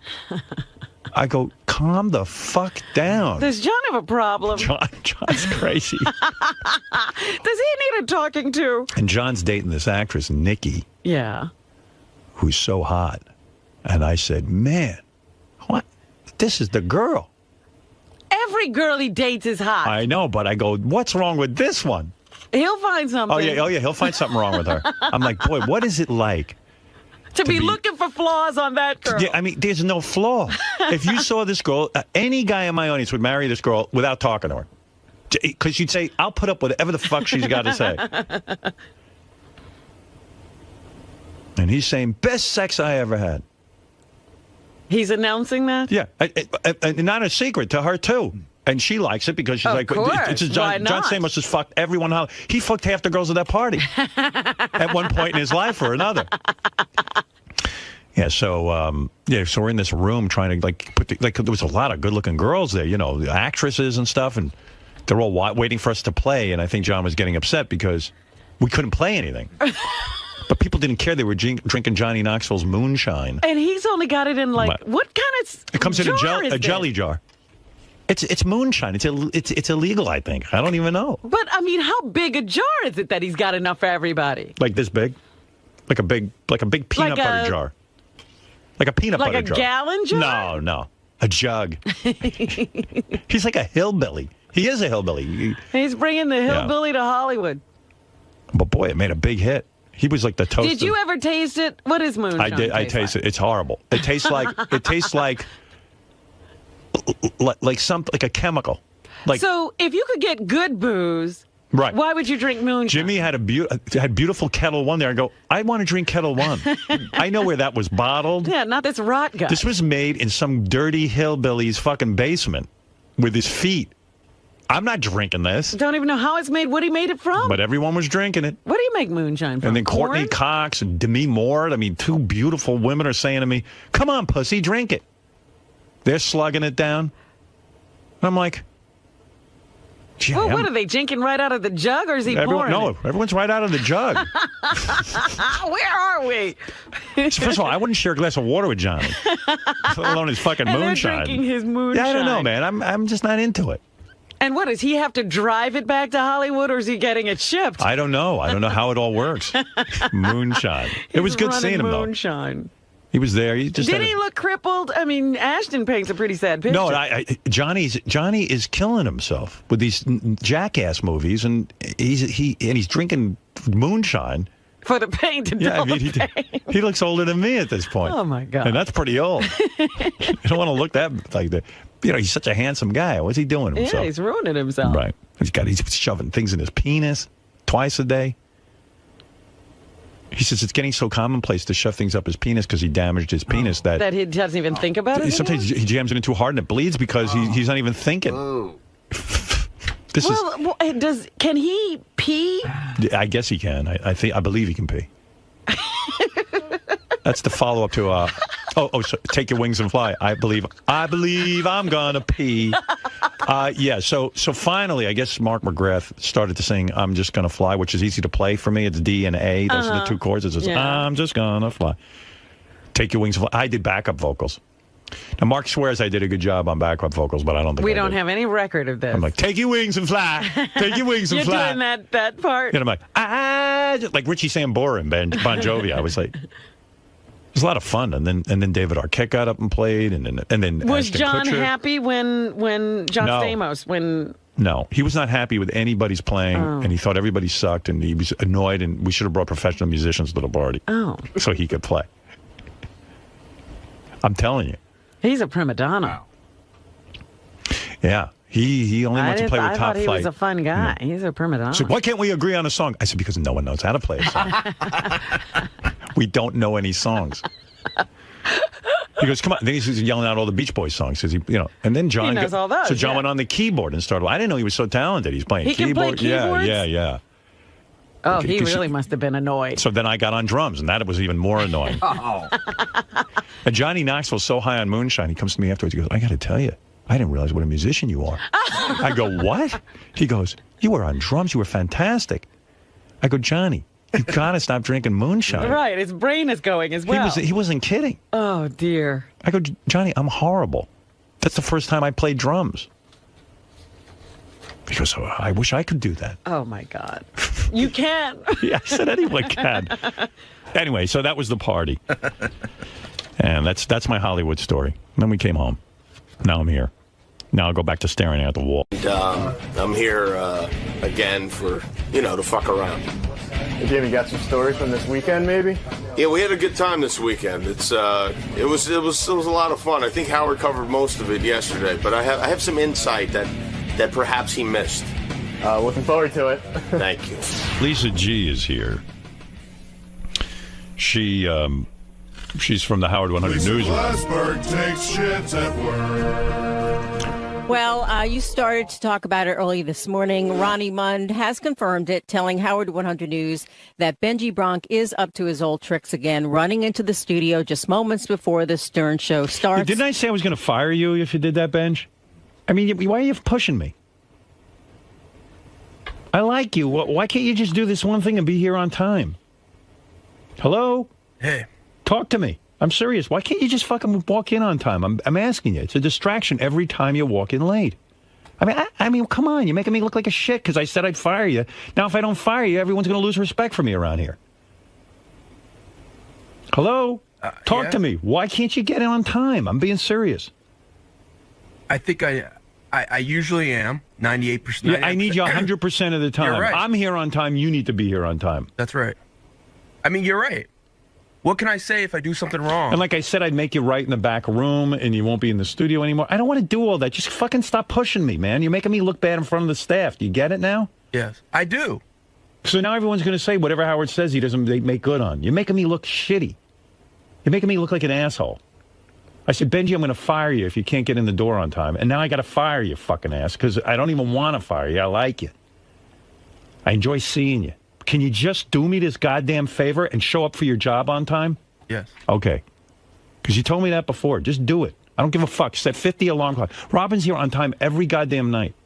Every day or whatever day this is. What is something changing? Does that happen? Is something different? I don't care. I understand. I'm just That's his wondering problem. if there's something in his life. Go that to bed. changed. He's got a kid or something. I don't know. Come on, you're going to force me to fire you. I like your work. Just show up on time. You're making me look bad. You know, maybe I'm the asshole for saying I have to fire you if you don't show up on time. Maybe I shouldn't have backed myself into a corner, but I've backed myself in a corner, so help me out here so I don't have to fire you. Because you know what? I'm not going to lose my credibility over this. I have to fire you on principle. Please show up on time. Can you do that? Yes. All right. What's going on that you can't be here on time? Did something happen? Was Robin right that something's different? Is something different? Hello? Who am I talking to? The goddamn wall? I'm thinking. What you're thinking? Forget it then, Benji. If And you nothing's don't happening? know. You know what he's thinking? He's thinking of a funny comeback. No, it wasn't. Yeah, okay, so why can't you get here on time? What's the new excuse? Well, listen, What, is something new? No. Then what's happened? Like, why were you late today? I fell asleep. You know, as I was getting ready, I was just like, I did a stupid thing of laying back down. Oh. Which is Set a second alarm, man. That's what I do. I worry about that, too. But you get to the wrap-up show every day on time. Don't go on the wrap-up show anymore. Okay. Go home and go to bed. Okay. Who needs you there? He's like a Buddha. He's like planted here once he gets here. But just get here on time, okay? Because you're making me look bad. And now I'm embarrassed. Because I haven't fired you. And everyone's like, well, Howard just throws out idle threats. Benji can do whatever he wants. What's on time? When you say get here on time, what time is that? The time to start the show. What do you mean? What time is it? How come you know what time it is? No, because, well... How come everybody here knows what time they have to get I here? spoke to an expert about this because this has happened a number of times. I'm the expert. I'm an expert on There's this. now an expert about time. What People expert? organizing their lives. And she said that he needs to get here at least 15 minutes before the show starts Sure. and have something to do so that he gets here and then he's busy once he Lisa, gets... I get here 45 minutes at least before the show starts to get myself settled in, read the papers, get everything going. You're absolutely right, but I don't need a fucking expert to tell me that. Here, get to work on time. That's my expert. Or you're fired. But then again, I hate firing this guy. But I'm going to have to do it. I think you're right. You just back yourself into a corner, and you should have said something like he would hate is to write outside of this room. I don't even want him outside of the room. I know, but it's just... So I'm the one who gets punished.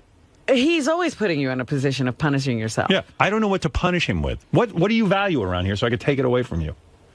So, you know, without firing you. Tell me what a good punishment would be for you. Hello? I'm thinking, Howard. Again you're thinking? What do you love around here?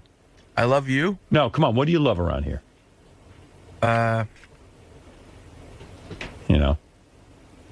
Is there something you love to do? Do you love being on the wrap-up show? Should I take that away from you? Yeah, Do you one of love my that? favorite things is definitely being on the wrap-up Is show. it, though? Yeah. Is that really something? So should I take that away from you? Well, I wouldn't want you to. All right. So, But okay, if you're late, I'm going to take that away from you. Okay? It's cool. I got to treat you like a baby. You know, I got to take something away. I got to be like a parent and punish you because you can't get to your work on time. As Will Smith said on the Oprah show yesterday, he doesn't believe in punishment. He believes Who said in freedom. Will Smith. He believes in freedom. Yes, Let him work his here for a week. children. Let him But be if Benji's you boss for a week. If you show that you can't handle your freedom, then there will be consequences. I love. Look, I'm no Will Smith, but here's something. I know what you love. I love talking to Robin in the hall. Oh, Do you love that Howard TV That's probably pays? one of my Do you love favorite that Howard TV pays for your breakfast? Do you like that? Do I like? Yeah, sure. You of like it? course. Okay. So if you do next time you're late, that stops. Okay. All right. You got to get your own breakfast. Okay. Okay. That's it. Oh, I know the best one. That he has to go find those tubs of food himself. Yeah. Nobody's bringing I'm cutting off your craft services, so to speak. All right? All right, Chubsy Wubsy? No food for Chubsy Wubsy. You know, either that or you have to take Richard's pee in your mouth. And I can't make you do that. I would hate to do that. All right, so then I'm going to take away your breakfast allowance. Okay. All right, you'll be docked. But I can drink the pee as a... No. Okay, keep laughing. See, he laughs at me. What did you want to Doesn't say? take it seriously. When you say be here on time, I think he needs a time. He was given a time. Let me ask you something. What time do you think he needs to be here? 5:30, I think sounds good. No, he needs to be here before the show starts. Any time up until 6 o'clock, he needs to be here. I personally don't think he should cut it that close to 2 minutes to 6. But as long as he's in the room sitting down when the show starts, I'm okay. And quite frankly, we have a meeting for about 20 minutes before the show starts. He should be in on that. He's a writer. We start at 5:40 every morning with the meeting. He should hear what's going on. Fred's here, I'm here, Robin's here. I don't know what the problem is. I don't get it. I mean, here's the deal. He's guaranteed at least till 6 o'clock. I try to run all the elements to at least 6 o'clock. Right. Sometimes a little over because sometimes it just feels better to do it that way. But at 6 o'clock, you can guarantee that's when the show starts. Right. I wonder what Jimmy does with employees like this. Where's Jim? Bring him in here. We'll ask. Is he here? Yeah, he's here. Even he's on time. He doesn't even work for me and he's on time. How come you don't work for me and you're on time? He's late. Oh, he's late? What should I do with you? He has to take Richard's pee. Listen, I've been running the gauntlet of security to get in here, so I've been here for quite a while. I've been here since noon yesterday. Did you hear what I'm saying to Benji? I did not. No, we were, doing the interviews and all that stuff out there. I backed myself into a corner because you run a pretty big operation. I saw Jimmy's operation out in L.A. and It sounds like a major deal. It's fucking impressive, is what it is. And then I got to talk to him about that bar situation because I don't want to know what that is. But anyway, so I've said to Benji, I backed myself into a corner in terms of being management. I guess now I'm a boss. Yeah, lucky me. You're running a company. Yeah. And look at my employee. Chubsy Wubsy, big fucking lump of lard over there. What did he do? What did you do? No, what he does is he shows up late a lot. He used to show up a lot. He used to show up a lot late. Like he just opened the door like 3 minutes into the show. I remember that. Yeah, and barreled through the hall. And it just, I mean, when you do your show, if one of your guys just happened to walk out on stage 3 minutes in, I think it'd be a little distracting to you, maybe. It would, yeah. Right. So I've said to the guy like a million times, look, please be here on time. It's very distracting to me when you come in late. And quite frankly, if you're a writer on the show, you should be here at 20 minutes. If we have a meeting for 20 minutes before every show, you should be here for it. Sure. But even if you're not, I don't even care. Just don't walk in at 6 o'clock in the morning while I'm talking. Come in early, come in on time. Right. So he said, okay. And then the fucker walks in today late, and like I've said to him, I'm going to fire you if you don't. So now I'm not going to fire the guy. I like the guy. He does a good job. Well, there's got to be something in between firing and... Oh, I found it. We pay for his breakfast every morning. I'm taking that away if he's late again. Now, will you just take it away for the day he's late? No, forever. Oh, wow. Well, that's a good one. I mean, really. I don't know that's is such a big penalty. I mean, how much can he eat for breakfast? First of all, well, come on. Look at the size of him. Robin. What should I do, waterboard him? He's not you, Robin. Do you have any employees that you have to discipline ever? Yeah, I do. Well, for me, it's a bigger problem because I do not command the authority or respect that you do. I don't. That's the thing. Nobody respects me around here. The comparison, though. I mean, people will... It's for me. I've hired a lot of family members. I have friends from my block. I was backstage at Jimmy's show. The first person that comes up is this woman, lovely woman. She's Jimmy's cousin. Right. You're kidding. Cousin Mickey, yeah. Your cousin Mickey. And she's nice, and she's the one who's like producing Beth's segment. Then I see Cousin Sal. Uh-huh. Cousin Sal is a writer on Jimmy's show who's, he's actually come to my house and stuff. But he's there, he's working. Then I go up in the elevator. Uncle Frank is the guy on camera and the security guard. I'm like the Wayans family. Yeah, it's like, in some ways I think it's beautiful, like that you're that connected to your family. And the other way I feel like Jimmy is a good guy, but he must resent the fuck out of all of them on some psychological level. I really don't, because the people that work at my show my family members are like the best employees there. They set an example that it makes it hard for the other ones. People can't screw around when they see that my actual family members are there and working harder than they are. But how can you fire? Let's say Sal isn't pulling his weight as a writer. Yeah. And I know Sal's like a lovely guy. But let's say he starts to really kind of shit things up. And you only get so much budget from ABC. Right. And you need good writers. I mean, you crank out material every fucking day, and it's scripted, and that monologue up front, and the clips and all that. And, like, all of a sudden, like, Sal's not pulling his weight. You can't get rid of him. Right, but you have to remember that, Sal's been with me way before this show, so I had a long testing period before I got to hire him. So he worked with me when I was on the radio, and he worked with me on Win Ben Stein's Money and The Man Show and Crank Yankers, so I knew he could do it by the time. But I was even thinking, like, with you and Molly now being a couple, and she's co-head writer, you could, what happens if you guys break up? That'll be weird, too, because, don't you think? Isn't that additional pressure? Yeah, it is, yeah. We'll just try not to. Do you guys ever have, like, moments of, like, agitation with each other? How do you discipline Molly? How do you do that? Like, have you ever like said, like, hey, Molly, you're writing some shit for the week, but you can't say that she's your girlfriend. But she doesn't, though, so luckily I'm saying she's probably going to be more, you're probably going to run more into trouble in your personal life. Now, how does that work out at work if you've had a little thing and now you got to go work together? We don't really have a problem with that. Really? I don't know. Hasn't come up yet. Okay. I run things with an iron fist over there. That's the thing with you, because I was thinking about, like, let's say Molly does something wrong. I don't think you can say anything. Molly's never done anything wrong in her life, so I think I'll be all right. She is a goody two-shoes. Yeah, definitely. You're happy with her, man. Yeah. You should see him. He's like he's all physical with her, and like a man in love. Oh dear. Yeah, get in the car. I push her. yeah. He's like, he's like Ike Turner. Oh God. Takes out the shoe. Off the shoe, the boot. Yeah. I like this girlfriend. Good. I'm glad. Well, I like your wife as well. Beth is lovely, and you guys email each other a lot. It sounds like you two are friends. I think they're more than friends. I think they're going out. Oh really? Well, it's Beth's every minute. I love Jimmy. I love Jimmy. I love Jimmy. I go, you love Jimmy too fucking much. Maybe I ought to look in on this. She really loves you. Well, I love Beth too. Yeah, we do. We send emails and stuff. And sometimes I feel like you're very, very busy. And if I have a question for the two of you, I will just ask Beth that question. By the way, I appreciate that. I really, truly do. She goes, Jimmy is doing this for the party and this one's coming. I go, how come I'm not in on these discussions? She goes, because you don't want to be. Right. And then you're like, yeah, you're right. It's better not to have been on those discussions because there's a whole thing with who was invited and who wasn't invited. And, hey, thanks for not inviting me. I mean, this party became...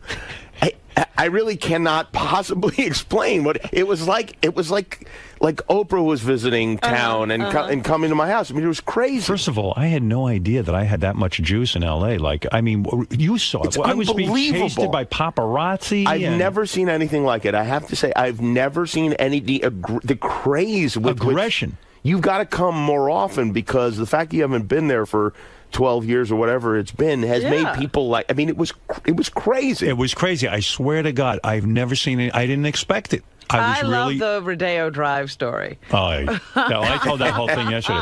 Yeah. But meanwhile, I go to meet Jimmy for dinner at this Italian place, really good place. What's the name of that place? At Osteria Mozza, Mario Batali's So restaurant. again, this is the second night in a row I get followed by the paparazzi. They're chasing us through the fucking street and this and that. I'm telling the driver, don't worry about it. What the hell? But it's really irking me that like somehow they knew ahead of time where I was going to be. So I go into the restaurant. I said to everyone, I said, first of all, how would they know where I'm going? The reservation's under Jimmy's name. Mm-hmm. It's not under my name. I go in. Reservation was under my name. Oh. No wonder they knew I was. Yeah, by the way, I was like, what's going on here? Because I know somebody that works there, and so I said, hey, listen, I want to make sure we have a good table, I'm taking Howard there. And they put the reservation under your name, which was weird because I called in to say, hey, we're on our way over there right now, and they're like, I don't have a reservation for you. I was like, what? Even TMZ said that I was the king of L.A. You were. I was. But it's so funny. Yesterday I'm on the air. I don't know if you heard any of the show. I did. I heard a lot of it. And I'm telling Robin about the party. And this party really did become something in L.A. I sense a little bit of hostility from Robin about this party and the whole thing. Really? And I will get into that. Yes, Robin. Hostility? What are you talking all this. That's funny. There was a guy on the phone earlier. I didn't put him on, but he was saying I sense a lot of jealousy from Robin about the party. I sense and I don't a little sense something. That. I don't know what's going on. I'm sorry, I missed the moonshine. Oh, Robin with the. That's so Hollywood. It's so Hollywood. No, wait a minute. You're taking enemas and eating bean sprouts. Hold it. Who's more Hollywood than you? Hold it. You are Hollywood. My only problem is that you're introducing Howard to all these people now we can't goof on. Right. That's my only problem. I have a problem with that, too. Like that's ever been an issue for you. No, yesterday Ashton Kutcher was here. I was like, oh, no, we've got to be nice to him. We've had Ashton on, but the reason Ashton was at the party, he's been on our show before. Yes, but ever since then, we've goofed on him. No. Well, yes. Give it a couple weeks. You go right back to goofing on him. I mean, come on. Hey, I got to tell you, first of all, I publicly want to thank Jimmy for making my time in Los Angeles so nice. He really did. He was like the host of L.A. He was your President Reagan to your other foreign dignitary. That's right. Status. Yeah. Can I tell you, I put probably 10 times more thought into that party than I did my wedding. It's true. Yeah, because Jimmy describes to me when he got married the first time, he paid no attention to his wedding. Oh, no, yeah. But Jimmy was really at Costco. Jimmy really wanted my time in L.A. to be nice. So I think he might want you to come back more often. Yeah. Well, each night he had dinner planned at a different restaurant. We went to Soho House. We went with J.J. Abrams and his wife one night. Katie, yeah. Katie. I gave Howard a massage after every meal. And then while we were sitting there, like Joaquin Phoenix and then what was Joaquin Phoenix acting like? Because that's news. I think he's crazy. Jimmy thinks he's normal. I don't know. It's hard to tell. It's hard to tell what's going on. Because everybody's still trying to figure this whole thing out. You got up from the table to go to the bathroom, and Joaquin was making fun of you. And I went, he's fucking crazy. What did he do? What did he say? Because I said to him, wait, I'm friends with Jimmy. What the fuck are you saying? He started goofing on Jimmy's show, saying Jimmy was that. I go, who the fuck are you? Are you serious? Yeah. Yeah. Well, what are you going to do? Wow. Jimmy thinks it's funny. I do think it's funny. Was I don't know he what's nice going to on. Jimmy while Jimmy was there and then immediately sucking flipped? Jimmy's dick, and then 2 seconds later, Jimmy gets up and he's badmouthing. Oh, my God. You have to understand something. For me, this is not a normal. None of it seems normal. Like the fact that Joaquin Phoenix even knows who the hell I am and walks in and comes over. But even just having all those people at my house, normally it is filled with my... Seriously, like, I have friends with, like, lazy eyes, and, they look like sea monsters. And to have, like, Ashton Kutcher and Demi Moore and Courtney Cox playing the drums, it doesn't seem right. So it was exciting for you, too. Because I thought you have these kind of parties all the time. Because you told me, like, Tom Cruise came to your house one time. But you have to understand, like, Tom Cruise did come to my house. But he was besides Adam, the only celebrity there. Right.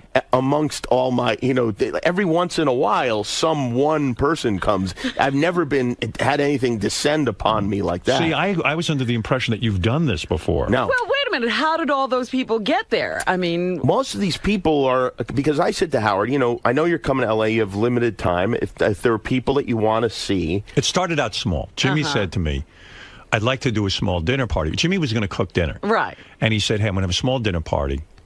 Is there anyone you'd like to see there?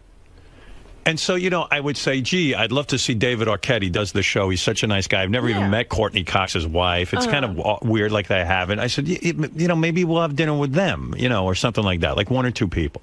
And then we'd think of this one and that one. Then I mentioned it on the air. And then, like, all of a sudden, Jimmy goes, hey. Once it went on the air, that was that. Were you getting requests? Like people? Oh, yes. Really? Yeah. Oh, yeah. So, and then, like even Greg Fitzsimmons, like he was on the show.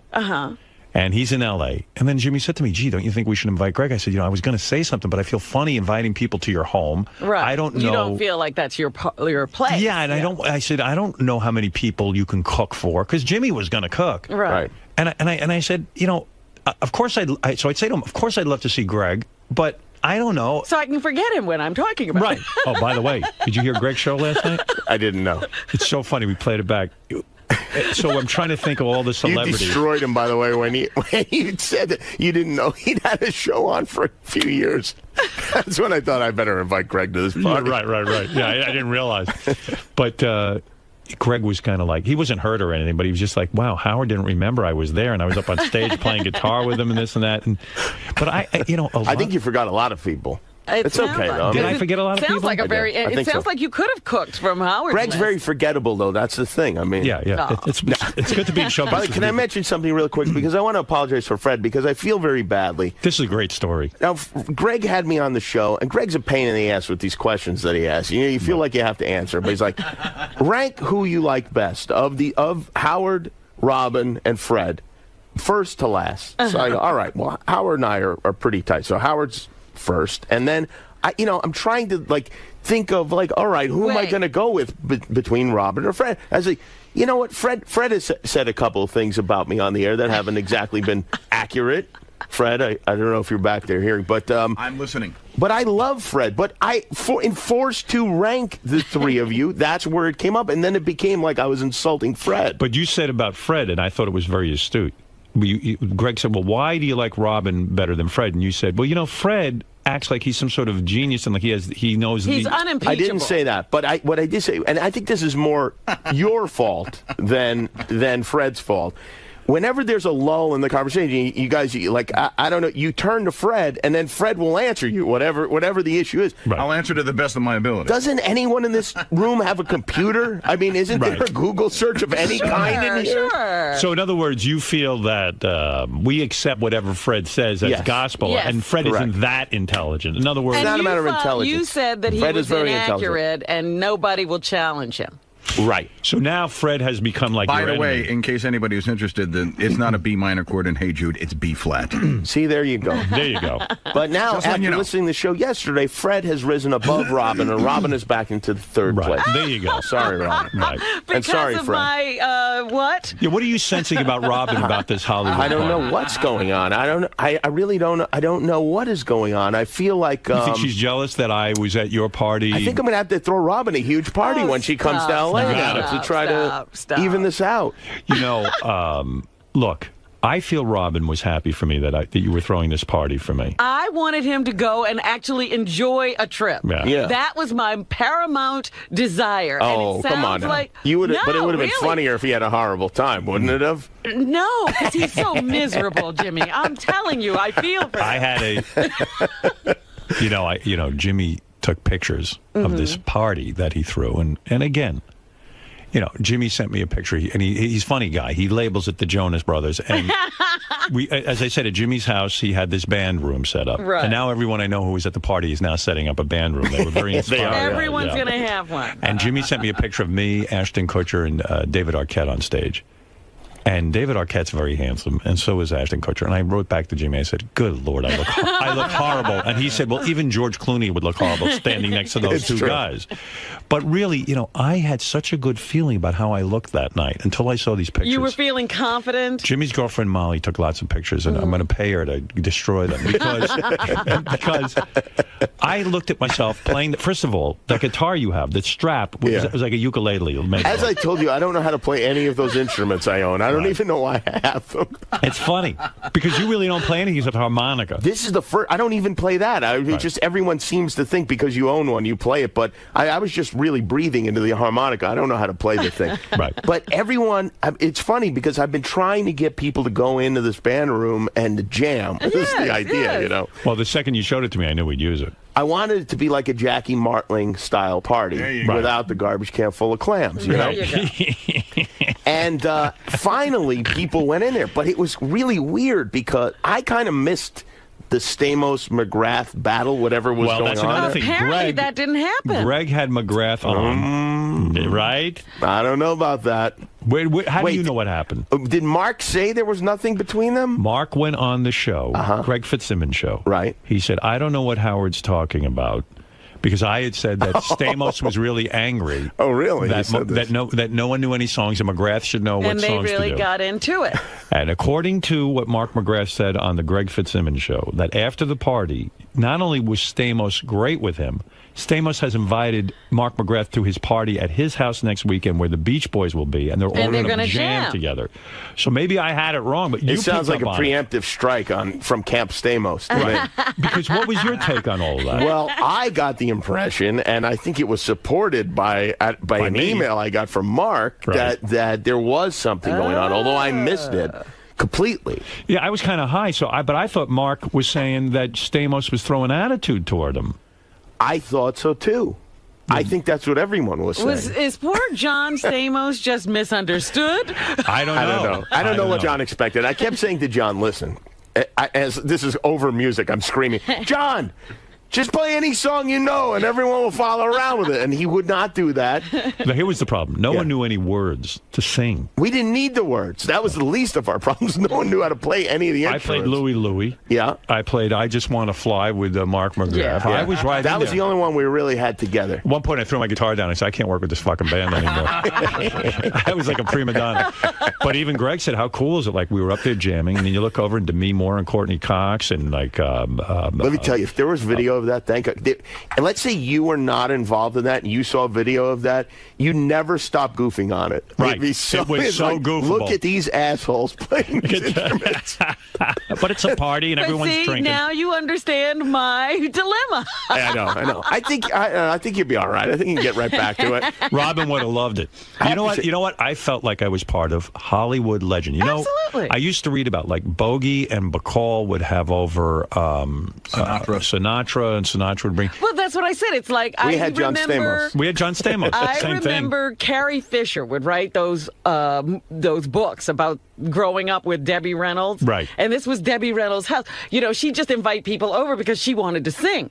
Right. You know, and so Right. as soon as she'd get a crowd together, she'd get the guy to play the piano and she'd start singing. Jimmy gave me a tour of his house before the party, and he shows me this music room.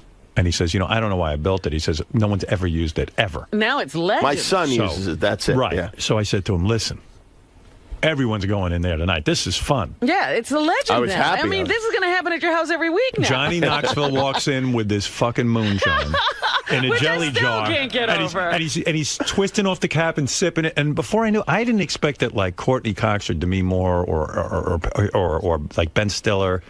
Ben Stiller drank moonshine? I don't know if he did, but like I didn't expect them to. I would think you'd look at Johnny Knoxville and go, "There's no way I'm drinking anything that came out of some basement that he knows from a cousin in Right, Louisiana." I would expect the circle around him to get larger as people moved away. No, people loved out of the same mason jar as if it was communion at Mass. There's Everyone no cups in your house. There were cups, but it seemed inappropriate to use the cups. I was disgusted by Beth even. I said to her, she goes to me, you know, Beth hit a lot of moonshine. I go, I wouldn't even drink it. And I said, did you drink any of that? No, I didn't.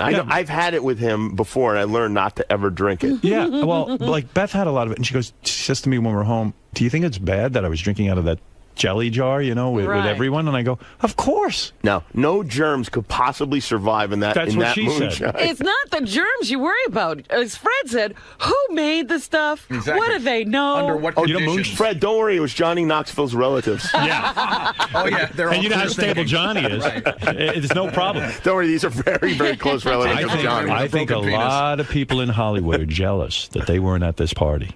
Because they might be, yeah. They might be. Now, every email I read, they said this is the best party they've ever been to. Now you've thrown a legendary party at your now house. you've got to live up to that. You can never come back. No. Don't ever have another party. I probably won't. I was kind of happy, too, that, you know, because Jimmy describes to me that he's very open about his home. Every, like, Sunday during football season, he has the guys over to watch.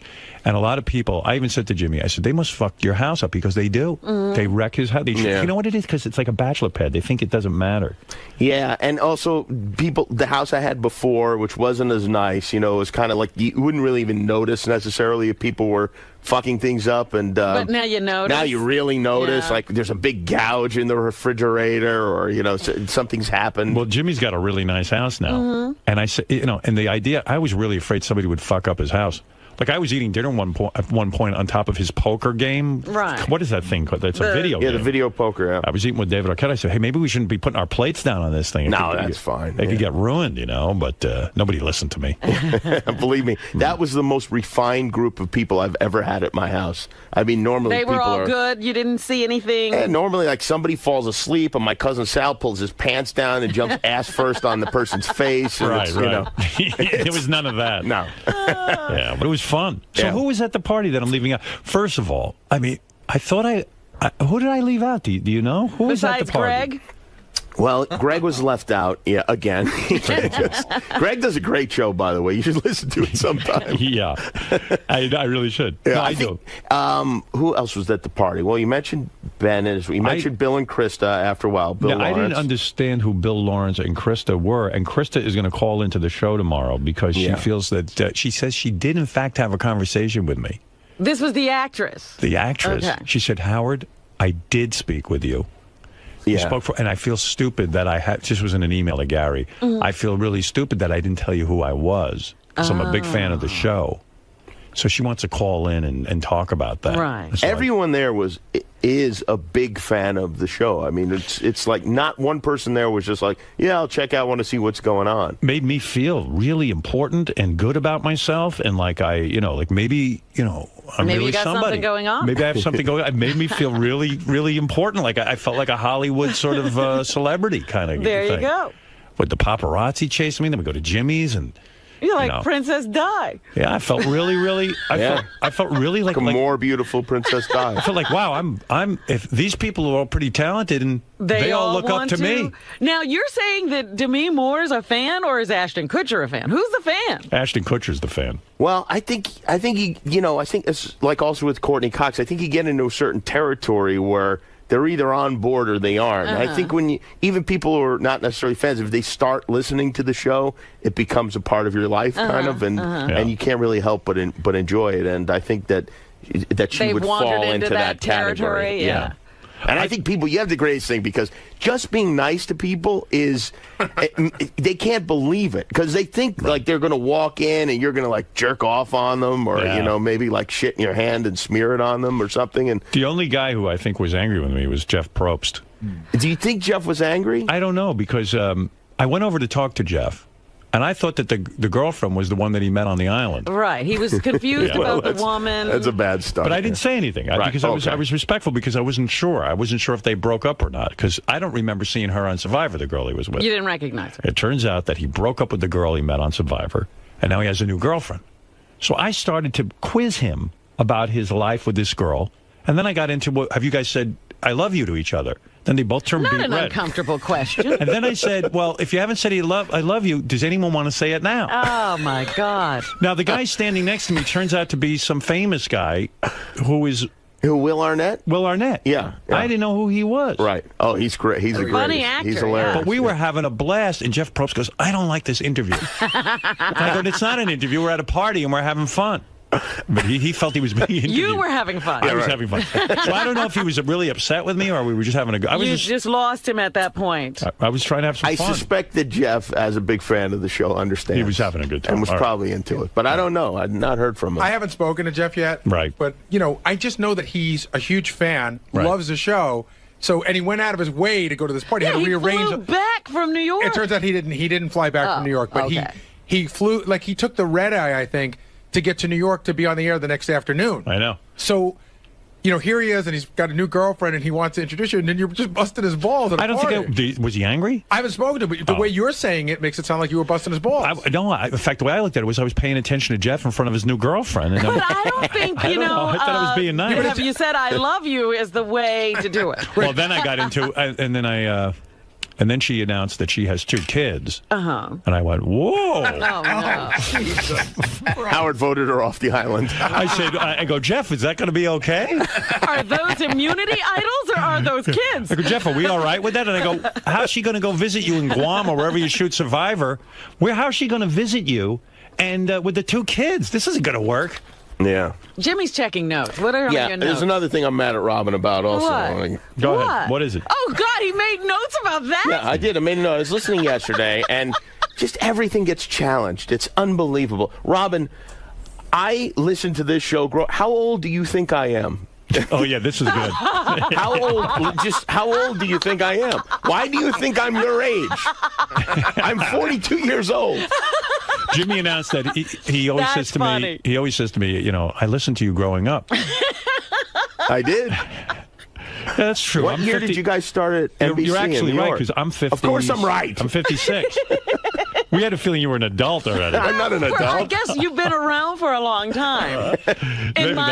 Yeah, I'm like an Olsen twin. And so I think of you as older, maybe. Because I'll talk to Jimmy, and he has, similar influences as I do, like right. Mad Magazine. He seems to know about everything. And then conveniently, all of a sudden, he grew up listening to me, and I go, oh, shit. He doesn't seem that young. I just called that into question. I said, grow up. Yeah, no, I was a teenager. Maybe he delayed his adolescence. Someone wants to talk to you. Uh-oh. Who do you think it is? I have no idea. Take a Stamos. guess. No. Who do you think it is? Adam? Who loves you more than anything? Who loves me? Oh, High Pitch Eric? Close. Melrose Larry. ETM. Oh, Eric. the really? Midget. Yeah, your biggest fan. Oh, no. He doesn't like me. I love him, is what it is. Hey, Eric. Good morning. Good morning, Eric. Howard, I have a bone to pick with you, but first I want to say hi to Jimmy, and how is your family doing? Hi, Eric. My family's doing very well. Thank you. Does he know your family all that well? Well, he came to the show, and I think he met, as you know, most of the staff is related to me. Right. Hey, by the way, I also want to thank Jimmy. I met his uncle and his cousin Mickey. What, Eric? I said, Howard, I have bad news for you. When Eric came to the show, people were more excited that he was there than when you were there. I had a feeling. I'd be excited, too. What is it? Before Eric goes into his whole other thing, I got to ask Eric something. Is it true that you're boycotting Iron Man 2 because Robert Downey Jr. had a midget in Sherlock Holmes? Where the fuck did you read that? I don't know. Somebody sent that to me. They said you posted it.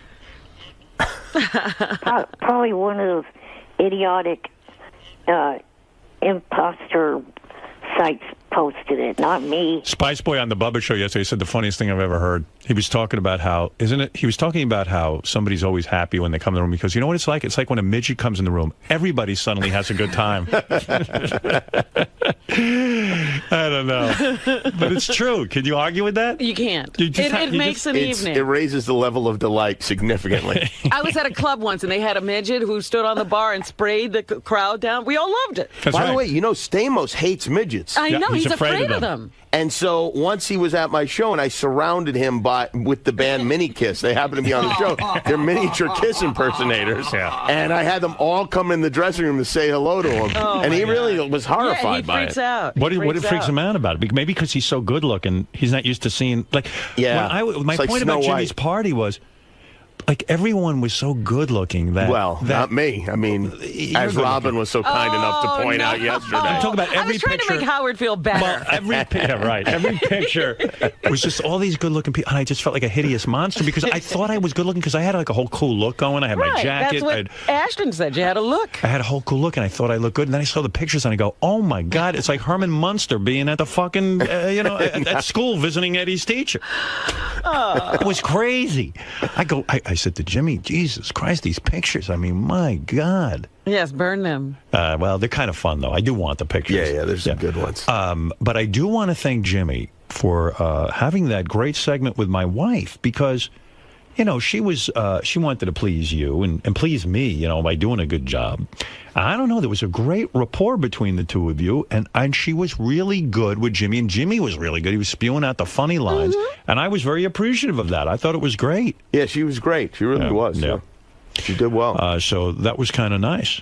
But, we do have ETM on the phone, right? Well, ETM just hangs. Well, he says he has a bone to pick with you. Jim, by the way, in Raleigh, what did you want to say? Yeah, Jimmy, did you notice how hard Beth's beautiful nipples were during the interview last week? Did you notice that her nips were hard during the interview? I did not notice that. That's funny because Beth said to me in that dress, she goes, do you think I should wear nippets? Those things that cover your nipples? And I said, you know what? You're on Jimmy's show, especially even if you're tanking, If your nips are out there, people won't notice. It's a positive. Yeah, like that'll be good for Jimmy's ratings. I have to concentrate because I'm an animal very hard on when there's attractive female guests on the show on looking at their head, and to the point where I will go overboard with it, and I'll only look at like their forehead, and, like their nose and above, because I don't want to be leering on the show. Let me ask you, I know you don't want to appear that way. I told you what happened. I was on Jay Leno's show 100 years ago with Jewel, and Jewel has the most magnificent tits. She's a very attractive woman. She started yelling as soon as we got off at James Carvel about how she goes, "Stop staring at my fucking tits, asshole." And I went, "Whoa!" And Carvel's like, "I don't think I did." I don't think I did. I swear to God. Name a girl that was on your show and you just really had trouble concentrating. Who was? Well, like Pamela Anderson. Every time she comes on, I mean, she's not wearing. I don't know. There's no bra going on there. No. Right, well, she doesn't expect you to look at her face. I would think, but I don't want the audience thinking I'm what I am. Is there ever like a Nicole Kidman or someone really classy, like you're staring at the nips? I mean, it happens. Nicole Kidman's never been on, but it happens all the time. In fact, once there was an actress or I don't know, model, whatever she is, named Josie Marin. Right. Who, not too many people know she is, but she's a knockout, right? You know who went out with her? The magician. David Blaine. Yeah, he's dated them all. Yes. Yeah, this girl's gorgeous. I could see her shirt was like, from my angle, her shirt was open, and I honestly lost my train of thought completely, and I was babbling. It's funny with you though, because I think of you as so asexual. Well, I know, because you and I have never had sex, but if we made love, you would point where I will go overboard with it, and I'll only look at like their forehead, and, like their nose and above, because I don't want to be leering on the show. Let me ask you, I know you don't want to appear that way. I told you what happened. I was on Jay Leno's show 100 years ago with Jewel, and Jewel has the most magnificent tits. She's a very attractive woman. She started yelling as soon as we got off at James Carvel about how she goes, "Stop staring at my fucking tits, asshole." And I went, "Whoa!" And Carvel's like, I don't think I did. I don't think I did. I swear to God. Name a girl that was on your show and you just really had trouble concentrating. Who was? Well, like Pamela Anderson. Every time she comes on, I mean, she's not wearing. I don't know. There's no bra going on there. No. Right, well, she doesn't expect you to look at her face. And she's okay with it. I would think, but I don't want the audience thinking I'm what I am. Is there ever like a Nicole Kidman or someone really classy, like you're staring at the nips? I mean, it happens. Nicole Kidman's never been on, but it happens all the time. In fact, once there was an actress or I don't know, model, whatever she is, named Josie Marin. Right. Who, not too many people know she is, but she's a knockout, right? You know who went out with her? The magician. David Blaine. Yeah, he's dated them all. Yeah, this girl's gorgeous. I could see her shirt was like, from my angle, her shirt was open, and I honestly lost my train of thought completely, and I was babbling. It's funny with you though, because I think of you as so asexual. Well, I know, because you and I have never had sex, but if we made love, you would realize I'm quite passionate. No, but I mean, even like you, like you're in love with Molly and everything, but I never other than that, I think you're just focused on Molly, and you don't even look at other women, like even look at their nips or anything. Well, no, I mean, I look at I look at women, sure, yeah. I mean, I just think that I'm not the kind of guy who his outward displays of affection. I'm not into that. See, I thought after Sarah and you broke up that you might have a period of time where you would. I was actually be nervous. Out on the town. I'm not that type of. I can't. That's not my thing. Really, because I thought you were going to go through a period of like maybe, I don't know, like 7-8 months, like what I did, and just go berserk. Yeah. And then I was kind of like angry because I wouldn't be there with Jimmy to do it with him. I was just like, oh shit. Well, you thought that Jimmy hooked up with Sarah too quickly after he got out of his marriage. I did. Yeah. I was critical of that. Yeah. I didn't like that, but yeah, that's just, I don't know. I just can't even imagine. I just try to imagine. His girlfriend Molly's really terrific. Yeah, I got to say. And she knows how to dress, too. She wears the little short dresses. She's got good legs. I said to her as we're setting up for the party, and she's wearing a very short dress, I said, I just want you to know that all the caterers have seen your vagina. And she said, oh my, that's the worst thing you could possibly say to me. And I cackled like a maniac and went right Doesn't back that in the turn you house. on, though, in a way? Like, it's kind of a turn on? No, it was more, well, yeah, I mean, it wasn't true necessarily, but, no, it wasn't true, but it was pretty close. We were on the cusp there of not having to tip the guys. Yeah, I made Beth bang me before your party because, well, it was this whole thing where I was like, I'm neurotic, so, I mean, no one needs to know that no one needs that explained to them. So I'm sitting there, and in the morning of the party, Saturday morning, I go, we're up very early. Uh-huh. And Beth wanted me to take her shopping. I go, we have to get a nap before Jimmy's party, or else, everyone will make fun of me because I want to go home in an hour. She goes, yeah, you must get a nap. So we go on Rodeo Drive, and Beth's wearing a little short skirt, and I'm all turned on and everything. And I said, when we get home, I'm going to bang you very hard with She goes, no, I have to take a shower. I said, listen, I got to get to sleep. I won't get to sleep unless I blow a load. That automatically gets me to sleep. Same here. So now I'm nervous because I haven't slept yet. We get home late, and I'm like, oh, Jimmy's party's going to be soon, and I got to get a nap beforehand. So I'm saying to Beth, you've got to have sex with me. It's got to be done. So she like had a Valium. She just had, like a Valium. She had to have it with me. I roll on top of her 2 seconds, and and then I was the life of the party. You really were. Yeah. I have to say I was, I knew that because it's not just a party, I know that I will be evaluated for the next, maybe, years. It 10 could years. Be. This is a whole weekend talking about Who knows if you'll ever come back? I mean, it's, this is the sort of thing that if you don't make a positive impression. No, you threw a great party. The food was great. God. And Thank all God. that stuff. I didn't understand the caterer, though, like not leaving any leftovers What in the happened house. there? Yeah, I don't know. I missed the whole thing. I don't know what It's a happened. little foggy. Maybe my cousin Sal ate everything. I have no idea. I don't know what happened there, but it was very good food. The whole thing. I mean, it was really nice of you to do. That party must have cost you a lot of money. I was thinking about it. Listen, what's a party like that cost you in Hollywood? It's like it a bar wasn't that mitzvah. much. I mean, Really? Yeah. A couple of grand. Yeah, it was a little more than that. Yeah. Plus, you let people into your house. Yeah, I didn't mind it. It was People fun. could have vomited on the furniture. Who It knows gave what me could have something to focus on to get the house in shape because beforehand I had, my kitchen was covered with bottles of olive oil and I have like all sorts of crap out, and it gave me a reason to clean everything up. Yeah, forced them to clean up. See, it was a good thing. Yes, there you go. But anyway, I'm responsible for Beth's nips at the interview. Thank you. Yeah, Thank you. I said, come on. So that was That's something producing. you were aware that could have happened. Yeah, and I also helped Beth pick out her outfit. I said, you got to wear something sexy because if people tune by and they don't give a shit about you, at least they're going to go, hey, there's a hot chick. Yeah. And that Great works. job, Howard. Yeah, thank you. Thank you, Jim. Thanks, bro. All right. Oh, Eric, you're still on the line. Yeah, Eric, what do you want? I just wanted to say, what the fuck was up with your comment yesterday that you felt like me at that party? Well, Eric, all I'm making the point is that, here in New York, I'm a 4. In L.A., I'm a 1. And what? That doesn't mean you have the Eric, right because you're in a wheelchair and you're a little person, people stare at you. I felt the people were staring at me because they were all so beautiful. You know what I mean? You can understand that. You more than anyone understand what it's like for me. To know that all eyes are on you? You're handicapped, and in a sense, I'm handicapped when I'm in L.A. He's Howard the Midget in L.A. I'm Howard the Midget, HTM. It's weird. I talked to my psychiatrist about it. Really? About the party, yeah. I said, Jesus Christ, I'm so fucking ugly next to these guys. It's kind of hard on me. I said, and then he explained to me, look, you can't have everything in life. They do. No. They don't. What don't they have? Musical ability. Right. He doesn't have that. Well, they don't have my wit. They don't need that. My stinging wit. They don't need it. Yeah, he made me feel better about it, but you're making me feel worse. They're getting along quite well with their limitations. Yeah.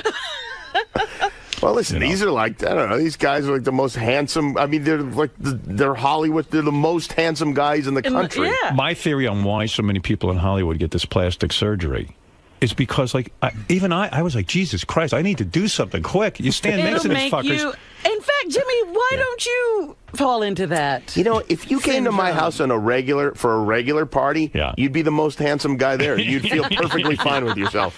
Eric, do you feel handsome? I don't think I look anything like Brad Pitt or anything like that, but I don't think that I'm ugly or a freak. What number would you give yourself on a scale of 1 to 10? I think honestly, in L.A., I think I'm a 1. But I do think I'm a 4 in New York. What do you give yourself? I don't know. I never really thought of that. Let's come up with a number. 5. Wow. You're saying you're better looking than me? I don't know. Well, what would you give Eric, Howard? Because it's Honestly, your scale. I think Eric's a 3. In L.A., 3? No, New York. New York 3. A 3-year-old. In L.A. he's a 0. Well, let's put it this way, Eric. Who's someone you're more handsome than? Me, beside me? You think you're better looking than Jimmy? I think Jimmy's better looking than me because I was looking at the pictures and Jimmy's like sitting up and playing the harmonica and smiling and stuff. And I go, boy, he looks handsome. He doesn't look odd. I look odd. Like the curly hair is hanging in my face and the guitar looks like the wrong size on me. And I just look fucking ridiculous. Well, I haven't seen the pictures. I don't know. You know how what it is. You look at a picture of yourself. You look at a big group picture and you zero right in on yourself. Right. And you're like, oh, I look bad. But that's not whatever. Only the person who is that person does that. I don't know. Yeah, everybody else looks just like they should, right? Yeah, but Beth must love me because she came up there while I was up there jamming and she was like, oh, my God, you look so sexy playing the guitar. I was like, I said the same thing. Really? Was there a question in your mind? I look terrible playing the guitar. No. It was, you know. You think I fit in with that group? It's very erotic to a woman when a man grabs his axe and starts starts playing nothing. Poetry starts pouring out of him. Yeah. Well, I mean, hey, you know what I was going to ask you? What was weird when I was backstage at your show? Like, I don't get the whole bar thing in the sense that, like, I walked back there and the place was packed. It was like the hottest spot to be in L.A. It was jam-packed with, like, people who just appeared to come in off the street. Right. But I don't see how that helps the show. Like, it seems to me that it's just mass chaos back there. But you like that vibe. You know whose brainchild that was? He's actually in the green room. Is Daniel Kellison, our original executive producer? Well, that would make sense. Who decided that he wanted to be drunk as much as possible at work?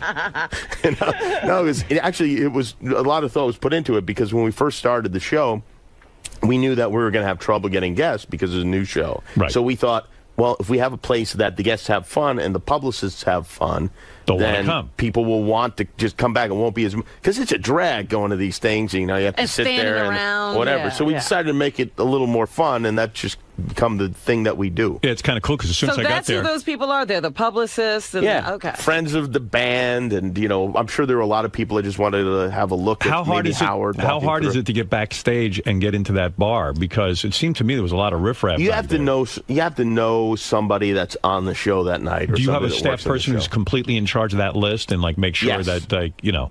You got to be heavily carded before you get in there and all that. Supposedly, yes, but it's a little bit lax. Yes. It's not the White House. But it is a cool vibe because as soon as you get there, they start loading you up with alcohol. Right away, Jimmy's cousin says to me, she goes, what do you want to drink?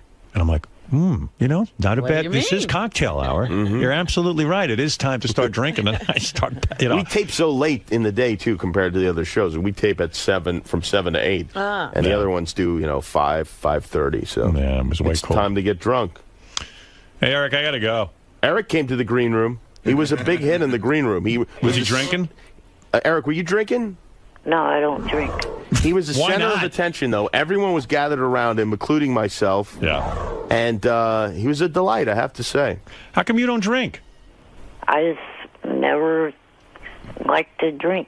You know what? Last year, hookers. Maybe this year, drink. You wouldn't do bad with a glass of wine.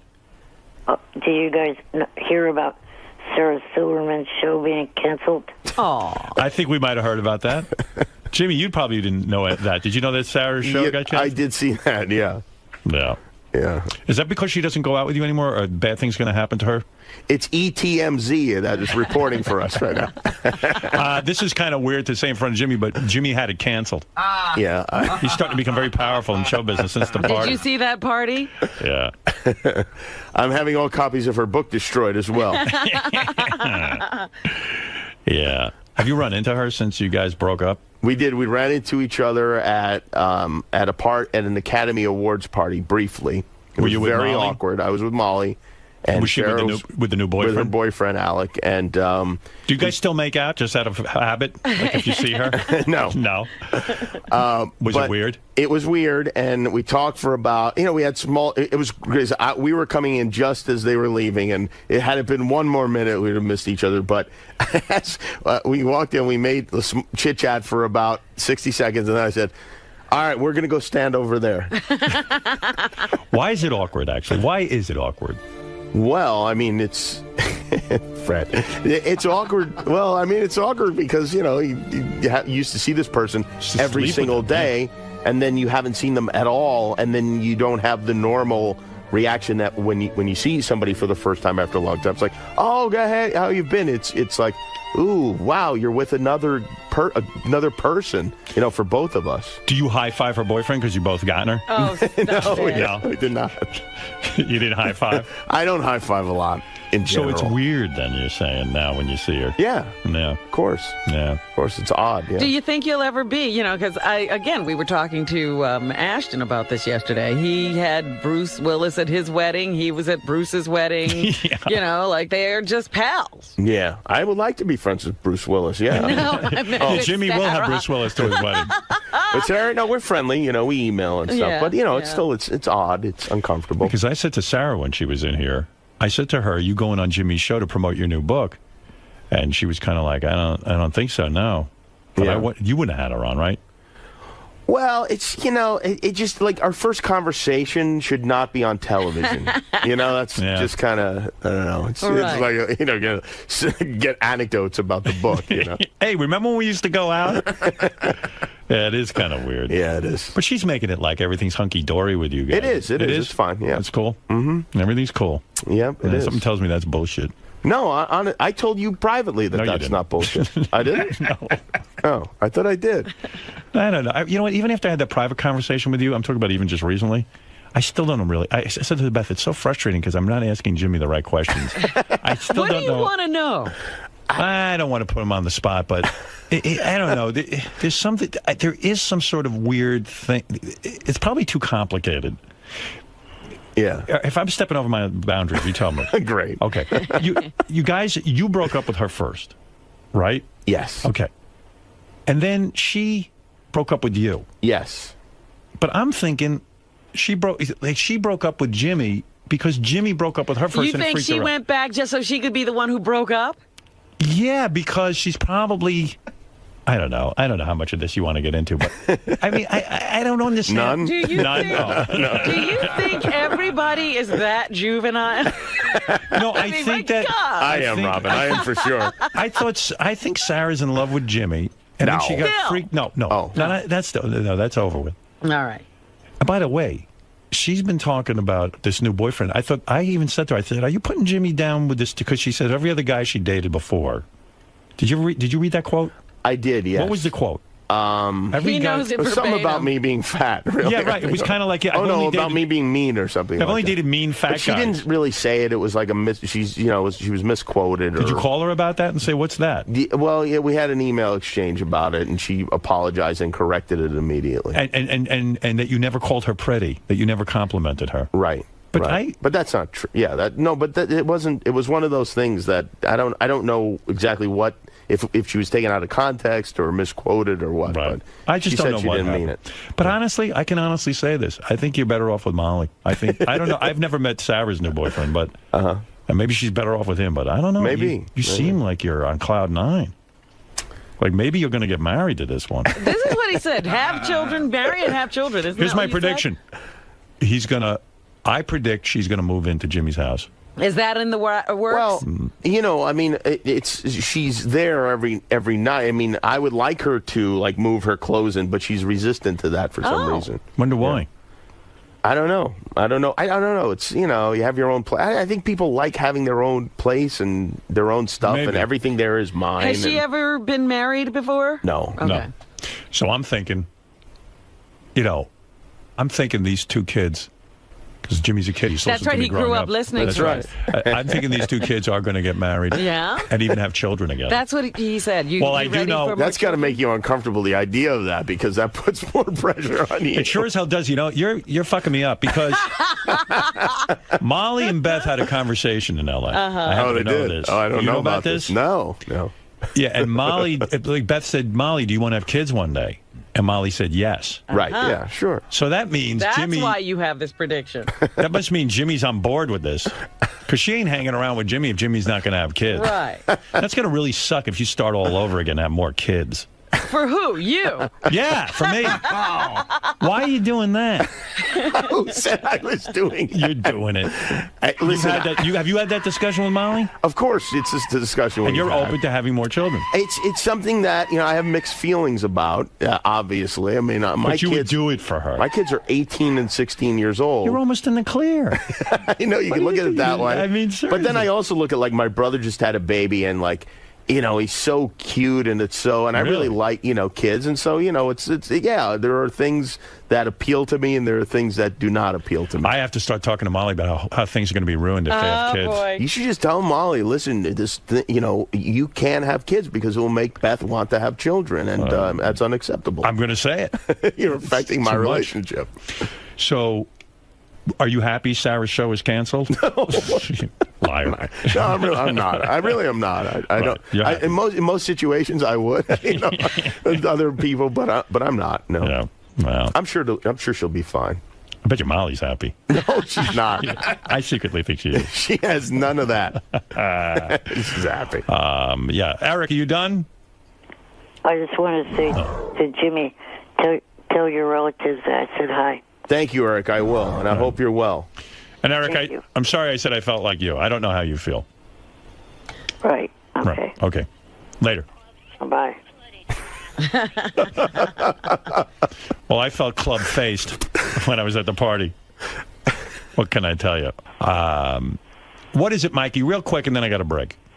Okay, Howard, and this is so amazing that Jimmy's there.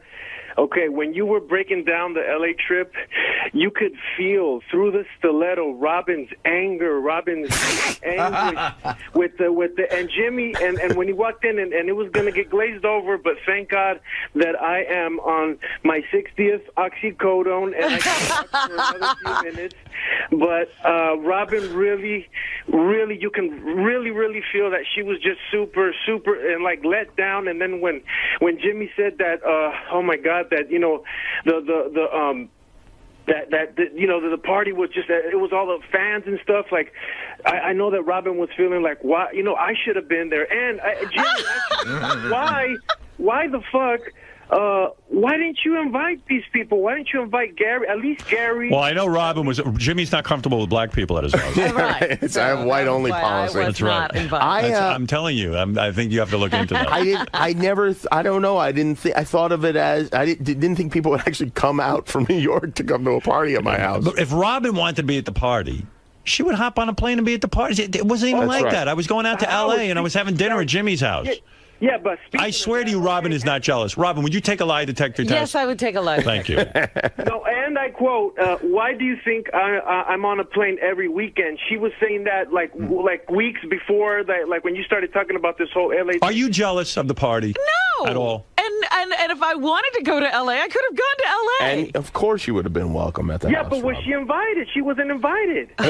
Well, of course she invited anything I do. You have an open invitation. It wasn't like that. She doesn't live in L.A. I'm not going to say, Robin, you want to come to the party in L.A.? It was a dinner party at Jimmy's house. And I certainly didn't intend to go with Howard and Beth when he was going to support his wife on her book tour. Okay, Greg fucking Fitzsimmons. Greg fucking Fitzsimmons. he got to go, and Robin did it. Tom Arnold was there. Sweetheart, I'm glad that Greg was there. I'm glad that Tom Arnold was there. They live in L.A. I'm glad that everybody was there who was there, and I'm particularly glad that Howard really enjoyed himself. Fun thanks to Jimmy's party. It was a good time. That Jimmy got to return some of the hospitality he's received from Howard. That's right. And Howard kept saying, you should have been there. Robin, you should have been there. And there was like silence from Robin. Well, how am I supposed to respond to that? Be there? All right, forget it. I'm getting rid of that guy. It's making me uncomfortable. Tom, go ahead. Oh, you know what? Stamos bummed everyone out at the party. By doing what? Should I tell that story real quick? I don't know which one. Well, yeah. Should I tell that? Okay. Yeah. Stamos had a weird move. Now, tell me what you think of this. Okay. Stamos walks in. He walks up to me. He goes, "Oh man." He goes, "Oh man, oh man, oh man." Sometimes John talks out of the side of his mouth. He goes, "Oh man, oh man, oh man." He goes, "You know, I was talking to Rickles, as in Don Rickles, and Rickles is pissed off at you. I mean, you didn't invite Rickles. I was on the phone with him. He's pissed. You didn't invite him. You didn't invite him." I go, John. First of all, it would never even occur to me that Don Rickles would want to come to a party. The guy's fucking 80 years old. It's a loud party.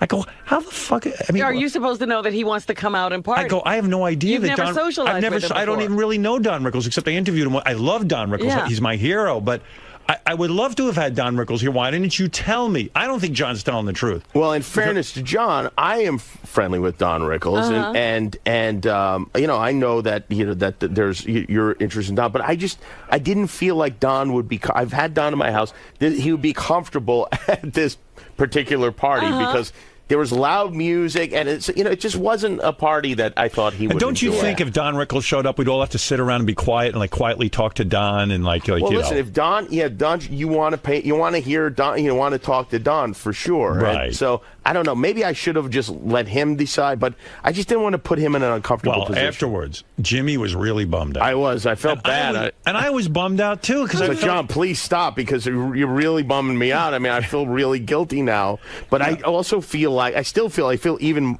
more so in retrospect that he would not have enjoyed himself. Yeah, I feel confident we did the right thing. Yeah, because we didn't even know. Why would John do that? I mean, did he talk to Rickles? Yes, that's what he claims. Oh. Yeah. Can you recreate the same party with Don Rickles and have Robin there, and that way no one will be upset? Yeah, it'll be just the three of us. All right, Tom, real quick, go ahead in Lewisburg, Pennsylvania. Hey, I just wanted to find out if Jimmy gave Betho anal yet. Seems like they're getting pretty close there. Wow. You secretly had anal with my wife. Not anal, no. Not anal, all right. He's not into anal. That's rude. Believe me, I tried to give him anal. It wasn't going in. All right, thank you. Jimmy, so your party was a hit? It was a big hit, thank goodness. Howard had a good time. Yeah, it's a big relief because I know I would have been tormented for forever if he hadn't. So that must have been a huge pressure on you.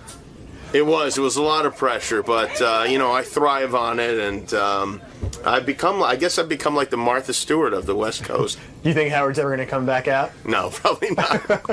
Now, what happened with you and Robin? You were sensing some hostility from her? Oh, well, we went over it on the air, but I don't know. I maybe it was probably nothing. You think things are okay? Yes, I think so. All right, man. So you had a good time today? I did, yeah. Awesome. All right, well, thanks for stopping by. My pleasure.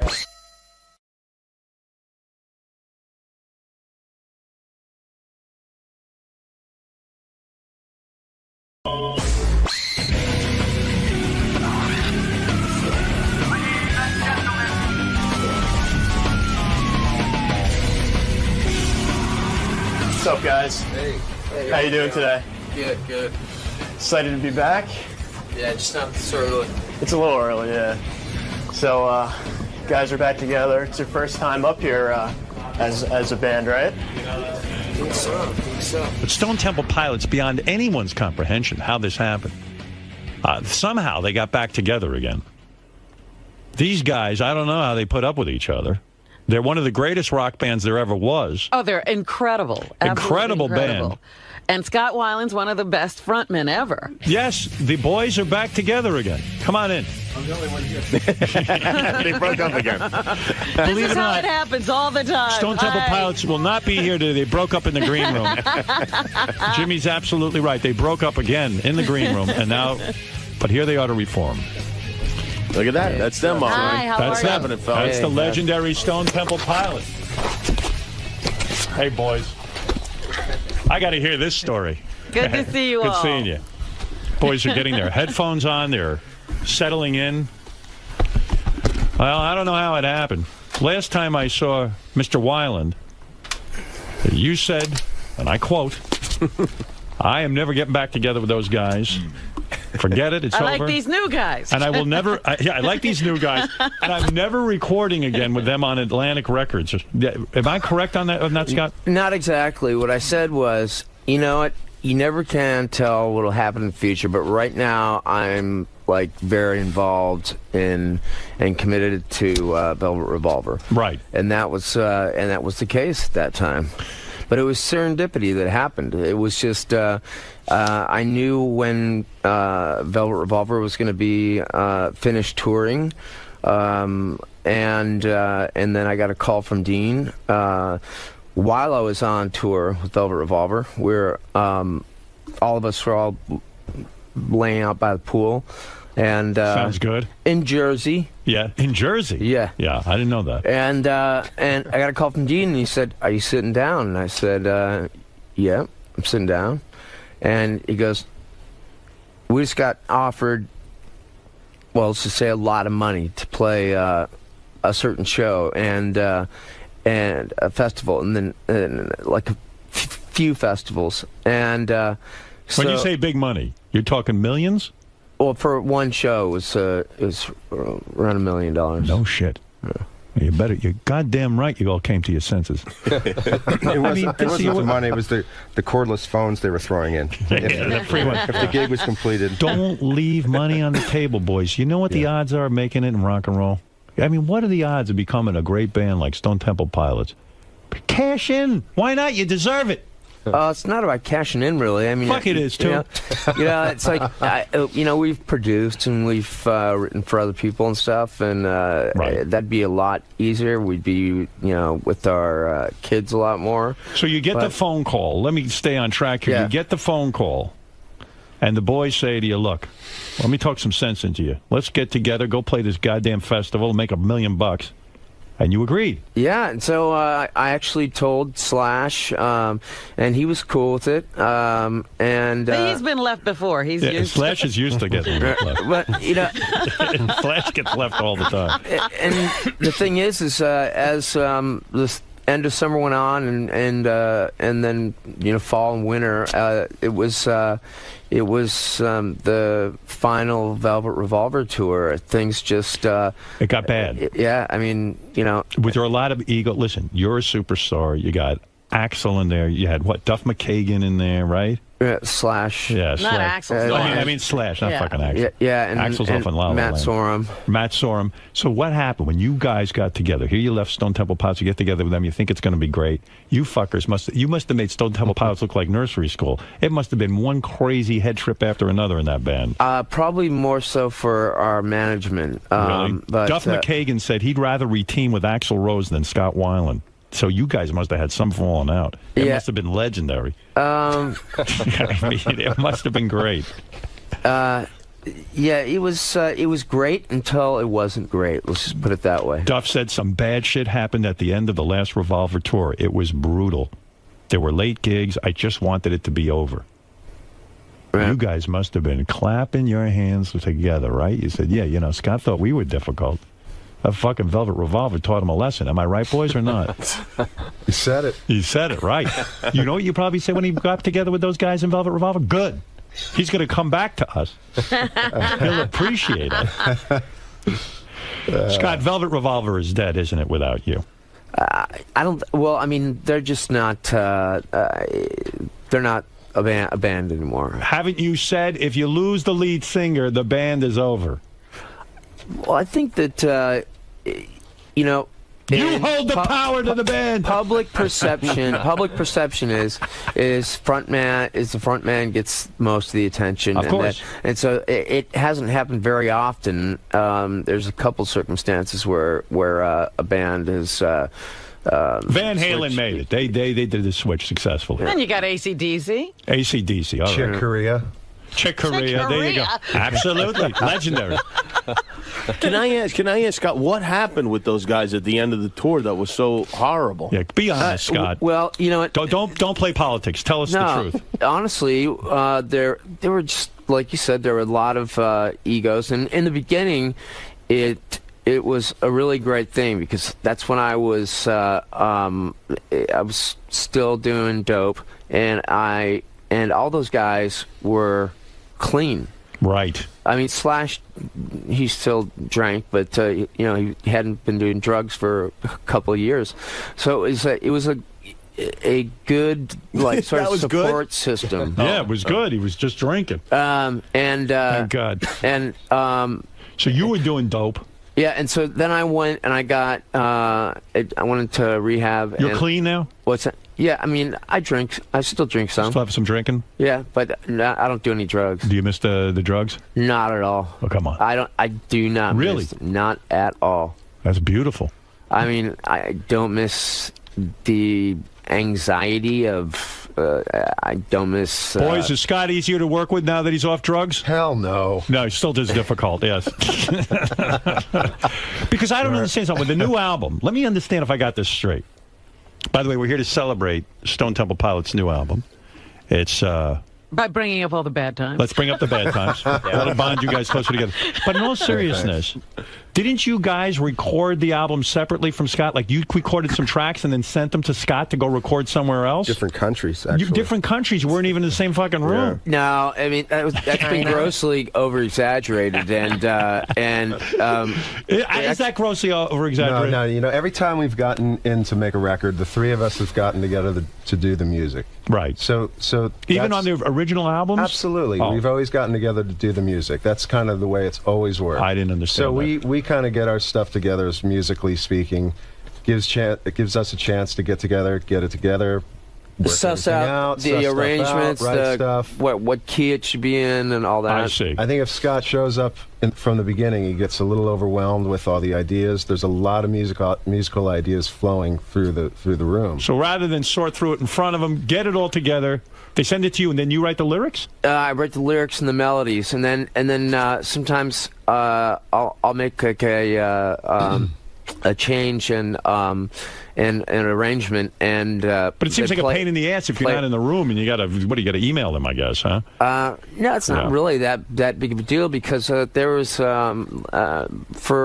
the middle part of making the record, we actually were working with Don Was as a production consultant. And boys, do you feel comfortable telling Scott, if you don't like his vocal on something, can you pick up the phone and say, Scott, that's not good enough, I want it done this way, that way, and that way? Or do you have to mind your P's and Q's, because that will break up the band again if you upset Scott? No, they bring up if they have an idea that they think is better, or if there's a note that rubs like minor against major. I mean, I'll try it out, and and sometimes it's who has final better. veto? Scott, does Scott have final veto? It works both ways too, because there's times where I'll bring something in musically, and somebody may say, I don't know if I'm really feeling that, and you got to kind of. You got to be open to it. Yeah. You got to check your ego at the door, man. Don't I know? I was in a celebrity band just this weekend. Pretty hot band. I jammed. This guy was my harmonica player right here, Jimmy Kimmel. I don't know if you know Magic Dick. That's right, Magic Dick. And Magic Dick. Yeah. And I got to tell you something. There was a lot of egos in the room. A lot of infighting just in that little jam session. Yeah, we had to replace Mark McGrath with John Stamos at one point, and then went back again. So I understand all of this. Wait a second. I got to ask you one question, though, Scott. This has nothing to do with STP, nothing to do with the band, just personal stuff. Because I heard a wild story about you. In fact, it was in your first wife's book. I know you guys got a divorce. It was ugly, all that. But she said when she was giving birth to one of your kids, you were in the room. And she was in labor, and you got stressed out, so you had to have a massage. So you wheeled in a massage table into the labor room, and brought in a masseuse and got a massage during the. Actually, no. There's a lot of things in her book that I was very supportive in the beginning. Yes, and she let me read select things, right? On her computer. She didn't show you that one. I love Scott's life. But what did happen was, it's like you go in to have a child. It's not like unless you're rushed into labor. It's a long time. Long day. Right. It's like 20 hours. Our first child. Right. And I was sitting around and I was. At the time, I was sober, and I was like freaking out. We were ordering food from across the street at Jerry's Deli, just like nonstop, and I was like, we had a friend that would come over to our house and give us massage. yeah. And I just called her up, and I just laid down right next to Mary and had a massage. So by not true, you mean it's exactly what happened? No. She, Did she give you a happy ending? I didn't get the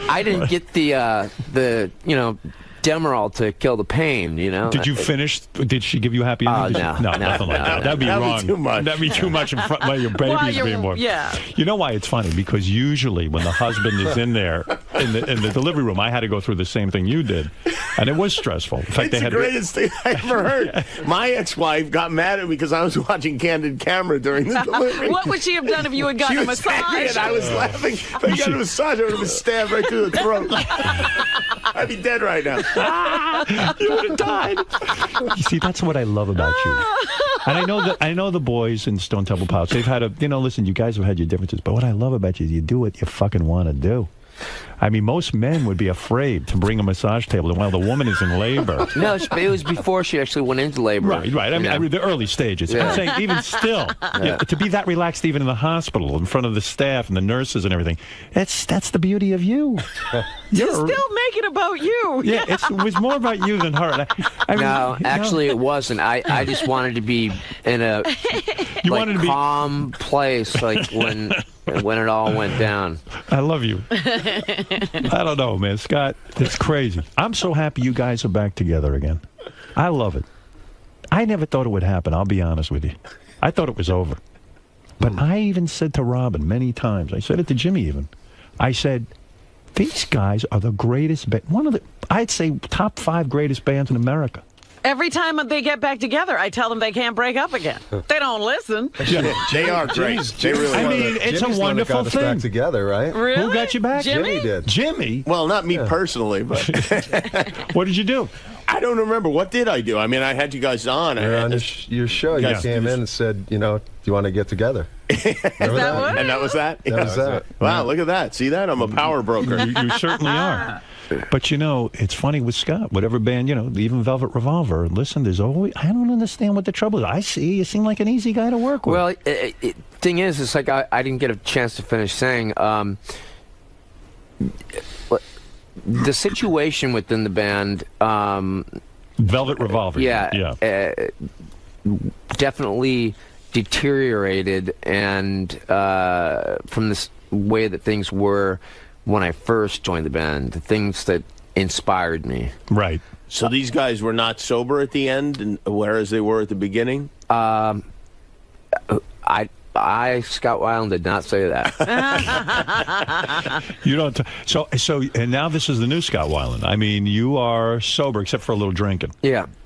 Well, when I saw you guys in Jersey a couple of years ago, and I guess it was about a couple of years ago, I don't remember when it was now, you couldn't get Scott out of the dressing room. Is that right? For the show, yeah. We were sitting around waiting and waiting and waiting. Maybe it was massage time. I don't know. I think that was probably the it was the tour with we did with it had a name. It was the Beatles. No. All I know is it was the first time you had played Jersey since getting back together, and it was this big homecoming for the boys, and all of a sudden, Scott wouldn't come out. Now, listen. Is there going to be a tour around the new album? I don't remember that. Yeah. I remember there is going to be a tour? Yes. Oh, yeah. No shenanigans? Oh, yeah. You'll come out. You're going to come out? You're going to be there? No banging on the door. Come on, Scott. Best show I ever saw was an STP show. I don't know. You guys were on stage. You had the fucking couch, the whole vibe going. It felt like a little bit of a throwback to some of the cool concerts I saw when I was a kid. You're up there. You fucking played. No nonsense. No goddamn pyrotechnics. Just played the music and sang. Well, once they came out and started playing, they were great that night. I know that Scott is the greatest when he comes out and sings and he's like moving around and stuff. It's shaking your cock. Really? Who's getting pussy? Wait a minute. I told you that night, Howard, that Scott started to take a drink, and then it was time for him to come back in on the vocals, and he spit out what he drank and started singing again. It was great. He's incredible. That's a real showman. Listen. So who's getting laid? Where are we at with the girls? What's going on? That's what it's all about anyway. Scott, you're still married? No, I'm not. Oh, good. So you're going to be out on the road fucking like crazy, I bet. No, That'll take the place of the drugs. Not a real dater. Not a real cocksman. Is he a real dater? Is he being modest? He's the Tom Jones of rock and roll, man. Right. They throw their panties up on stage. To tell you the truth, I go straight from the stage to my bus. And how does a fan get to you so they can have sex with you? It's the bang bus. I mean, the old days, everyone was banging everyone. You know, it's like I've dated a couple girls in the last. Mary and I have been apart for over 2.5 years. Right. Is that right? And who are you dating? Any celebrities? No. Oh, come on! You got to hook up. But you know, I mean, how the level of chicks he gets? Are they models? I've had you know, them flown out sometimes, for a few days. Can a random girl go to a Stone Temple Pilots concert and bang one of you guys? That's what I want to know. Well, what's the marital status of everybody else? Let's get that first. Let's go to Dean, Robert, and Eric, because girls need to know if they're going to be blowing you, fucking you, doing whatever it is. Boys, tell me what's to be expected. Who's married? What's going on? Dean, you go first. I'm up for a light conversation. So you're not married anymore? I'm not married. You're not married, period. And girls can come backstage and have sex with you? Or boys. Boys, too? When did this happen? Oh, for a while now. Is that right? That's what broke up the band. And also what got Dean, them back is that together. true? Do you go for guys? True. No, you're into girls, right? Yeah. I had nothing wrong with a guy here and there. Scott's made out with... I saw Scott... The time I saw Scott on stage, he made out with some dude. Yeah, it was probably Dean. It wasn't Dean. Dean threw up. No, Dean has come over before... And like right, and when I'm looking at him and just planted one right on my lips before. So the night I saw you, you cheated on Dean. What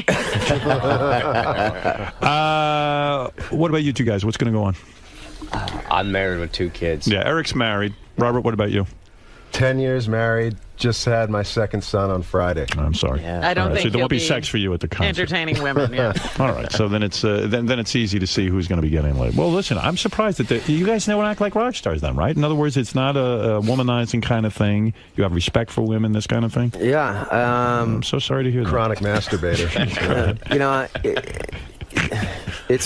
that's never really what it's been about. I mean, I think we were a part of the antithesis of that. That's true. You know, and but yet every young man who goes up on stage, it's about the girls. Come on, let's be honest. Not really. At some level, of course. Like when you first start off, and you're in your 20s, you want to experience everything. Yeah, things. So it's like joining the circus, right? But now it's the music. You're musicians. It gets tiresome, you know. Yeah, I know. Don't I know? too many things you can catch these days. Well, that is true. Yeah. It's not like scary it's out not there. like the 70s, man. We had the fortune of coming up through the 70s where you could just do anything and bang everything. away. Yeah, a little scary now. It really is. Yeah, and there's no more privacy. A lot of phone cameras and you can't cheat on your wife tweeting anymore. and twatting and too much. Yeah, I hate seeing photos of me hanging by my heels by a chandelier, man. Yeah, it's not good anymore. Well, Stone Temple Pilots' new self-titled album hits stores May 25th. This is a big deal for fans. I don't think they ever thought they'd see the day. I don't think any of you guys thought you'd see the day again. I did. Yeah, you really did. I think we all did. Yeah. Was it a blow to your ego to have to pick up the phone and call Scott and say, "Well, Scott, come on." No, you don't care about that. No. You did what was good for the band. No. No, man. It was just, look, we've, as opposed to what everybody thinks and talks about, we never lost contact. We never lost this brotherly love per se for one another. And this, I think is that most true? of all, You weren't angry with Scott for breaking up the band? He didn't break up the band. Well, in a sense, he did. No, man. See, that's the kind of jive. Is that jive? It's jive. All right, that was my perception. Yeah, no, it's what do I know, man? Let's call it a respite. Yeah. Make a prediction. How long till it all falls apart again, guys? Let's be honest. Scott, you go first. How much longer can you tolerate this? It's not that. It's I think it's the answer is how long can we continue to write music and make records and still feel like that we're contributing and still feel that we're valid. Well, if you put it that way, I say 7 months. Oh. I'm just trying to ballpark. That was very close. Yeah, that's listen, we hope. That was over our guesstimation. Yeah. No, I do. Is there a lot of pressure on you guys with this record in terms of sales? I mean, I know the cool thing to say is no, and like we don't give a shit about that. But there is pressure, right? Stone Temple Pilots comes back. The record company probably has all kinds of anticipation with this record. Are you feeling some pressure? No. No? No. I think the pressure was taking on the production ourselves and doing that. Right. And once we got over that, I think we achieved what we wanted to achieve. Because the record business is for shit. I mean, let's face it, guys. Unless you're a country artist. Yeah. Right. Why do country people still buy records? I don't understand. I don't know. Probably the moonshine. I think they can't figure out the They can't figure out that they can go get it for free on the internet.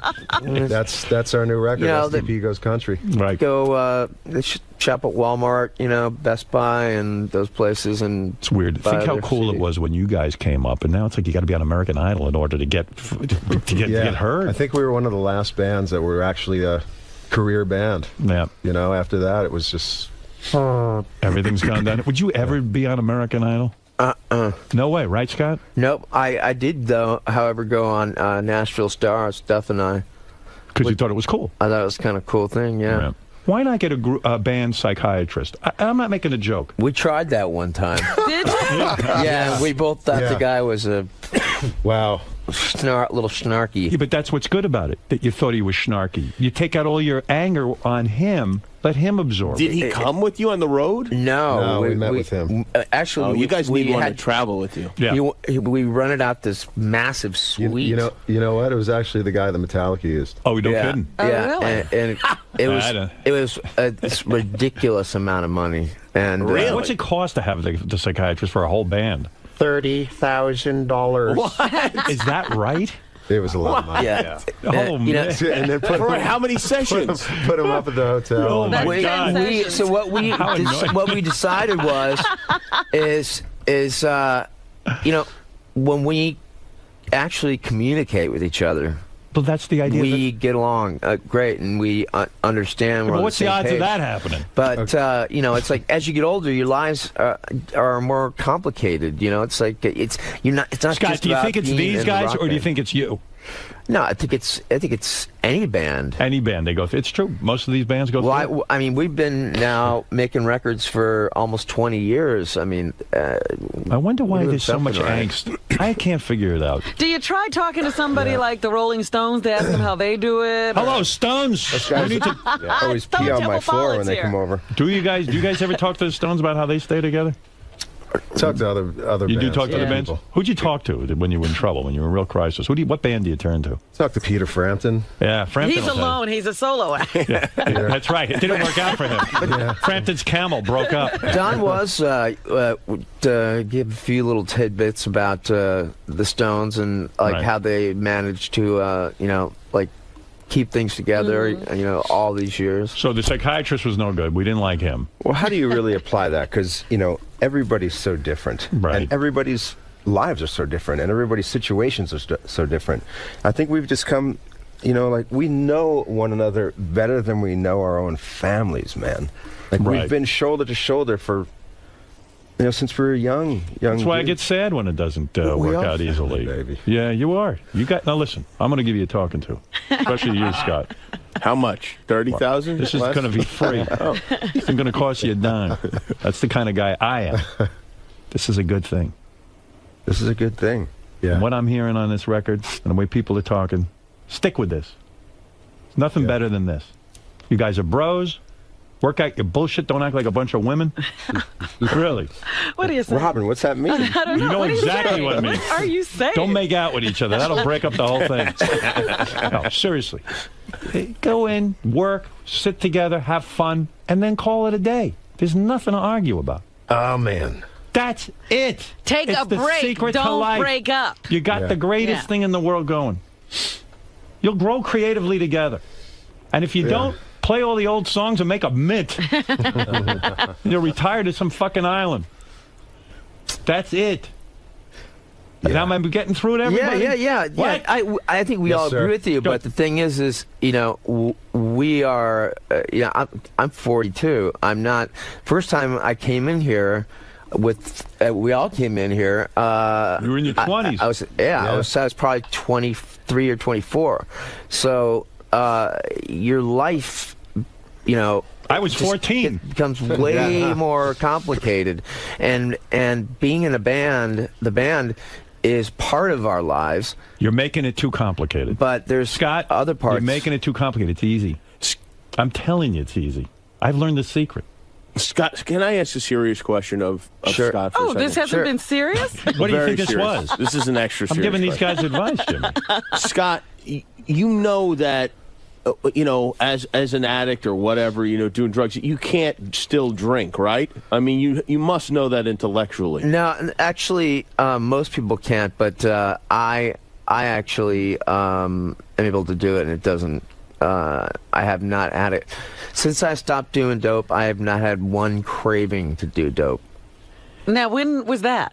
It was 7.5 years ago. Is that right? And then, boys, do you want Scott to stop drinking? 7.5 years ago, and then when my brother died, and I got divorced with my wife. By the way, you did have a couple of rough years between your brother dying and the divorce and all that. Yeah, and I went on a 3-month coke bender. Oh, so it hasn't been 7 years. Well, since I kicked my main habit, heroin, but then that was 3 years ago. Yeah, it's hard to kick that. So it really is. Boys, you want Scott to stop drinking? Let's take a vote right now. Sure. You would like it. You would prefer it. Whatever he wants to do, I'm not going to tell him what to do. Right. Let me tell you something. As long as everyone's giving Scott advice, I'm giving you one last bit of advice. It's not the Mormon Tabernacle But wait Choir. a minute. I know, right. Listen, Scott. Just to go down the line that Jimmy went, do you get drunk or do you have a social drink? Both. It starts out with a social drink and then it's drunk. So I'll go out to dinner and I'll have a glass of wine. And then another one? Sometimes, I'll have a few. Don't have more than 2. You put you on And the limit? not until after 6, is that what you said? That's right. That's what I do. 2 glasses, done. I only had 2 drinks at your party. That's true. Yeah. And listen. This may be a different situation, though. As long as I'm giving you guys advice. Scott, if you have another baby, I understand the whole rationale. No massage in the Look, I'm sorry. I will not be having any more babies. Excellent. Because really, who needs a massage? Why no more babies? Are you bitter? No. I have my 2 children I love more than anything in the world, and what if you meet a great woman and she wants to have children? Well, then that will be a problem. Well, you're goddamn right it will be. Well, if in case that happens, don't get a massage during the birth. That's all I'm telling you. Women resent you for that. Although it's giving me ideas. All right, listen, boys. Hey, you know what's wild, man? You What? guys have been doing this a long time. I was coming in here yesterday because, when I was living in Jersey, I had this job that I was delivering sundries and coffee supplies from East Rutherford to Point Pleasant. So I'm going back, man. Amputee dial-a-date. 1980. Oh, my Gay stroke. Gay stroke. Would you say you know what I'm saying? Would you say you grew up listening to the show? Would you say you grew up listening to this show? Because Jimmy said that. And I got really bummed out. I thought Jimmy was old. So you grew up with us, too. Yeah. I thought Jimmy was 67 years old. I was in a van all day. That was my gig. And just, you guys would come on. And It's like, 80, 81? Yeah, like 81. Right. 81, we were at NBC. At NBC in the afternoon, And just gay stroke. I remember hearing gay you for the stroke. first time. I was stroke. I was 14 in 81, Robin. The world. 14. Gay stroke, very big production. Absolutely. So, but what's really beautiful is here we all are, 20 years later. Absolutely. Congratulations. That's what I'm saying, and we're all doing well, and let's stick together. Yeah. Listen, Robin and I have had our ups and downs, but always kept the band together. That's right. We didn't leave. Scott, I need you to do this. You are the leader, I feel. Well, everyone's got We're giving their you own the power role. to keep this together. Right, boys? Yes. You got to make the band a priority. This is magic what the 4 of you guys do. This is definitely a priority. We got to keep the band a priority. Ask my kids. They think it's too much of a priority. Uh-oh. Do they think you're ignoring them? No, they think that they when you get a call when you've been on tour for a while and your youngest one's crying, saying, "Can you come home tomorrow?" And you still have 2 weeks more to go, 3 weeks more to go. It's pretty rough. Well, do what Van Halen did and teach a kid to play the bass and fire one of the other guys. 9 or a 7-year-old. Why not? Wow. Yeah, don't teach your kid how to play any instruments. Yeah. Anyway, listen, boys. You know I wish you the best. I am a huge fan of yours, and I love you guys. And I'm happy to see you together. I didn't think it would happen. Quite frankly, no one on this planet thought it was going to happen. The chance of seeing aliens from another planet was quite frankly more likely. I like this. This is a big step. Oh, there are aliens from another planet. Listen, Scott, you've lost a lot of credibility over the years with that one. You know, Dan Aykroyd, I barely believe, with the alien shtick. You think they're aliens from another planet? Let's say, I was riding up front with a bus driver, and we were going through New Mexico. And you weren't drinking? And both of us. All right. For about a minute, watched these 4 lights, and they were just doing bizarre things. It could have been... Were you getting a massage at the time? No, you were totally straight? Yeah, the bus driver couldn't give me a massage and drive at the same time. But you're saying you were totally straight, you saw these 4 lights, and then what happened? Abduction, ass probe. You say your ass was probed by an alien? What happened? They put their big hickory dichotomies in. They were gone. Did you guys hear the ass probe sound effect? I mean, you never know. I mean, it's like what you never know exactly what it might So you believe. be. You are a believer. And what did the rest of the guys say about the alien sighting? They said it was a McDonald's they passed. No, it was. It was just my driver and I. Because I was sitting up front with him. Right. He's in Creedmoor now, that driver, right? Listen, Scott, I love you. I love you. I don't care how many aliens you see, as long as the band stays together. That's all I'm interested in. Fuck the band. I want to work here. Who doesn't? Listen, STP, those 3 little letters mean big music. And I love it.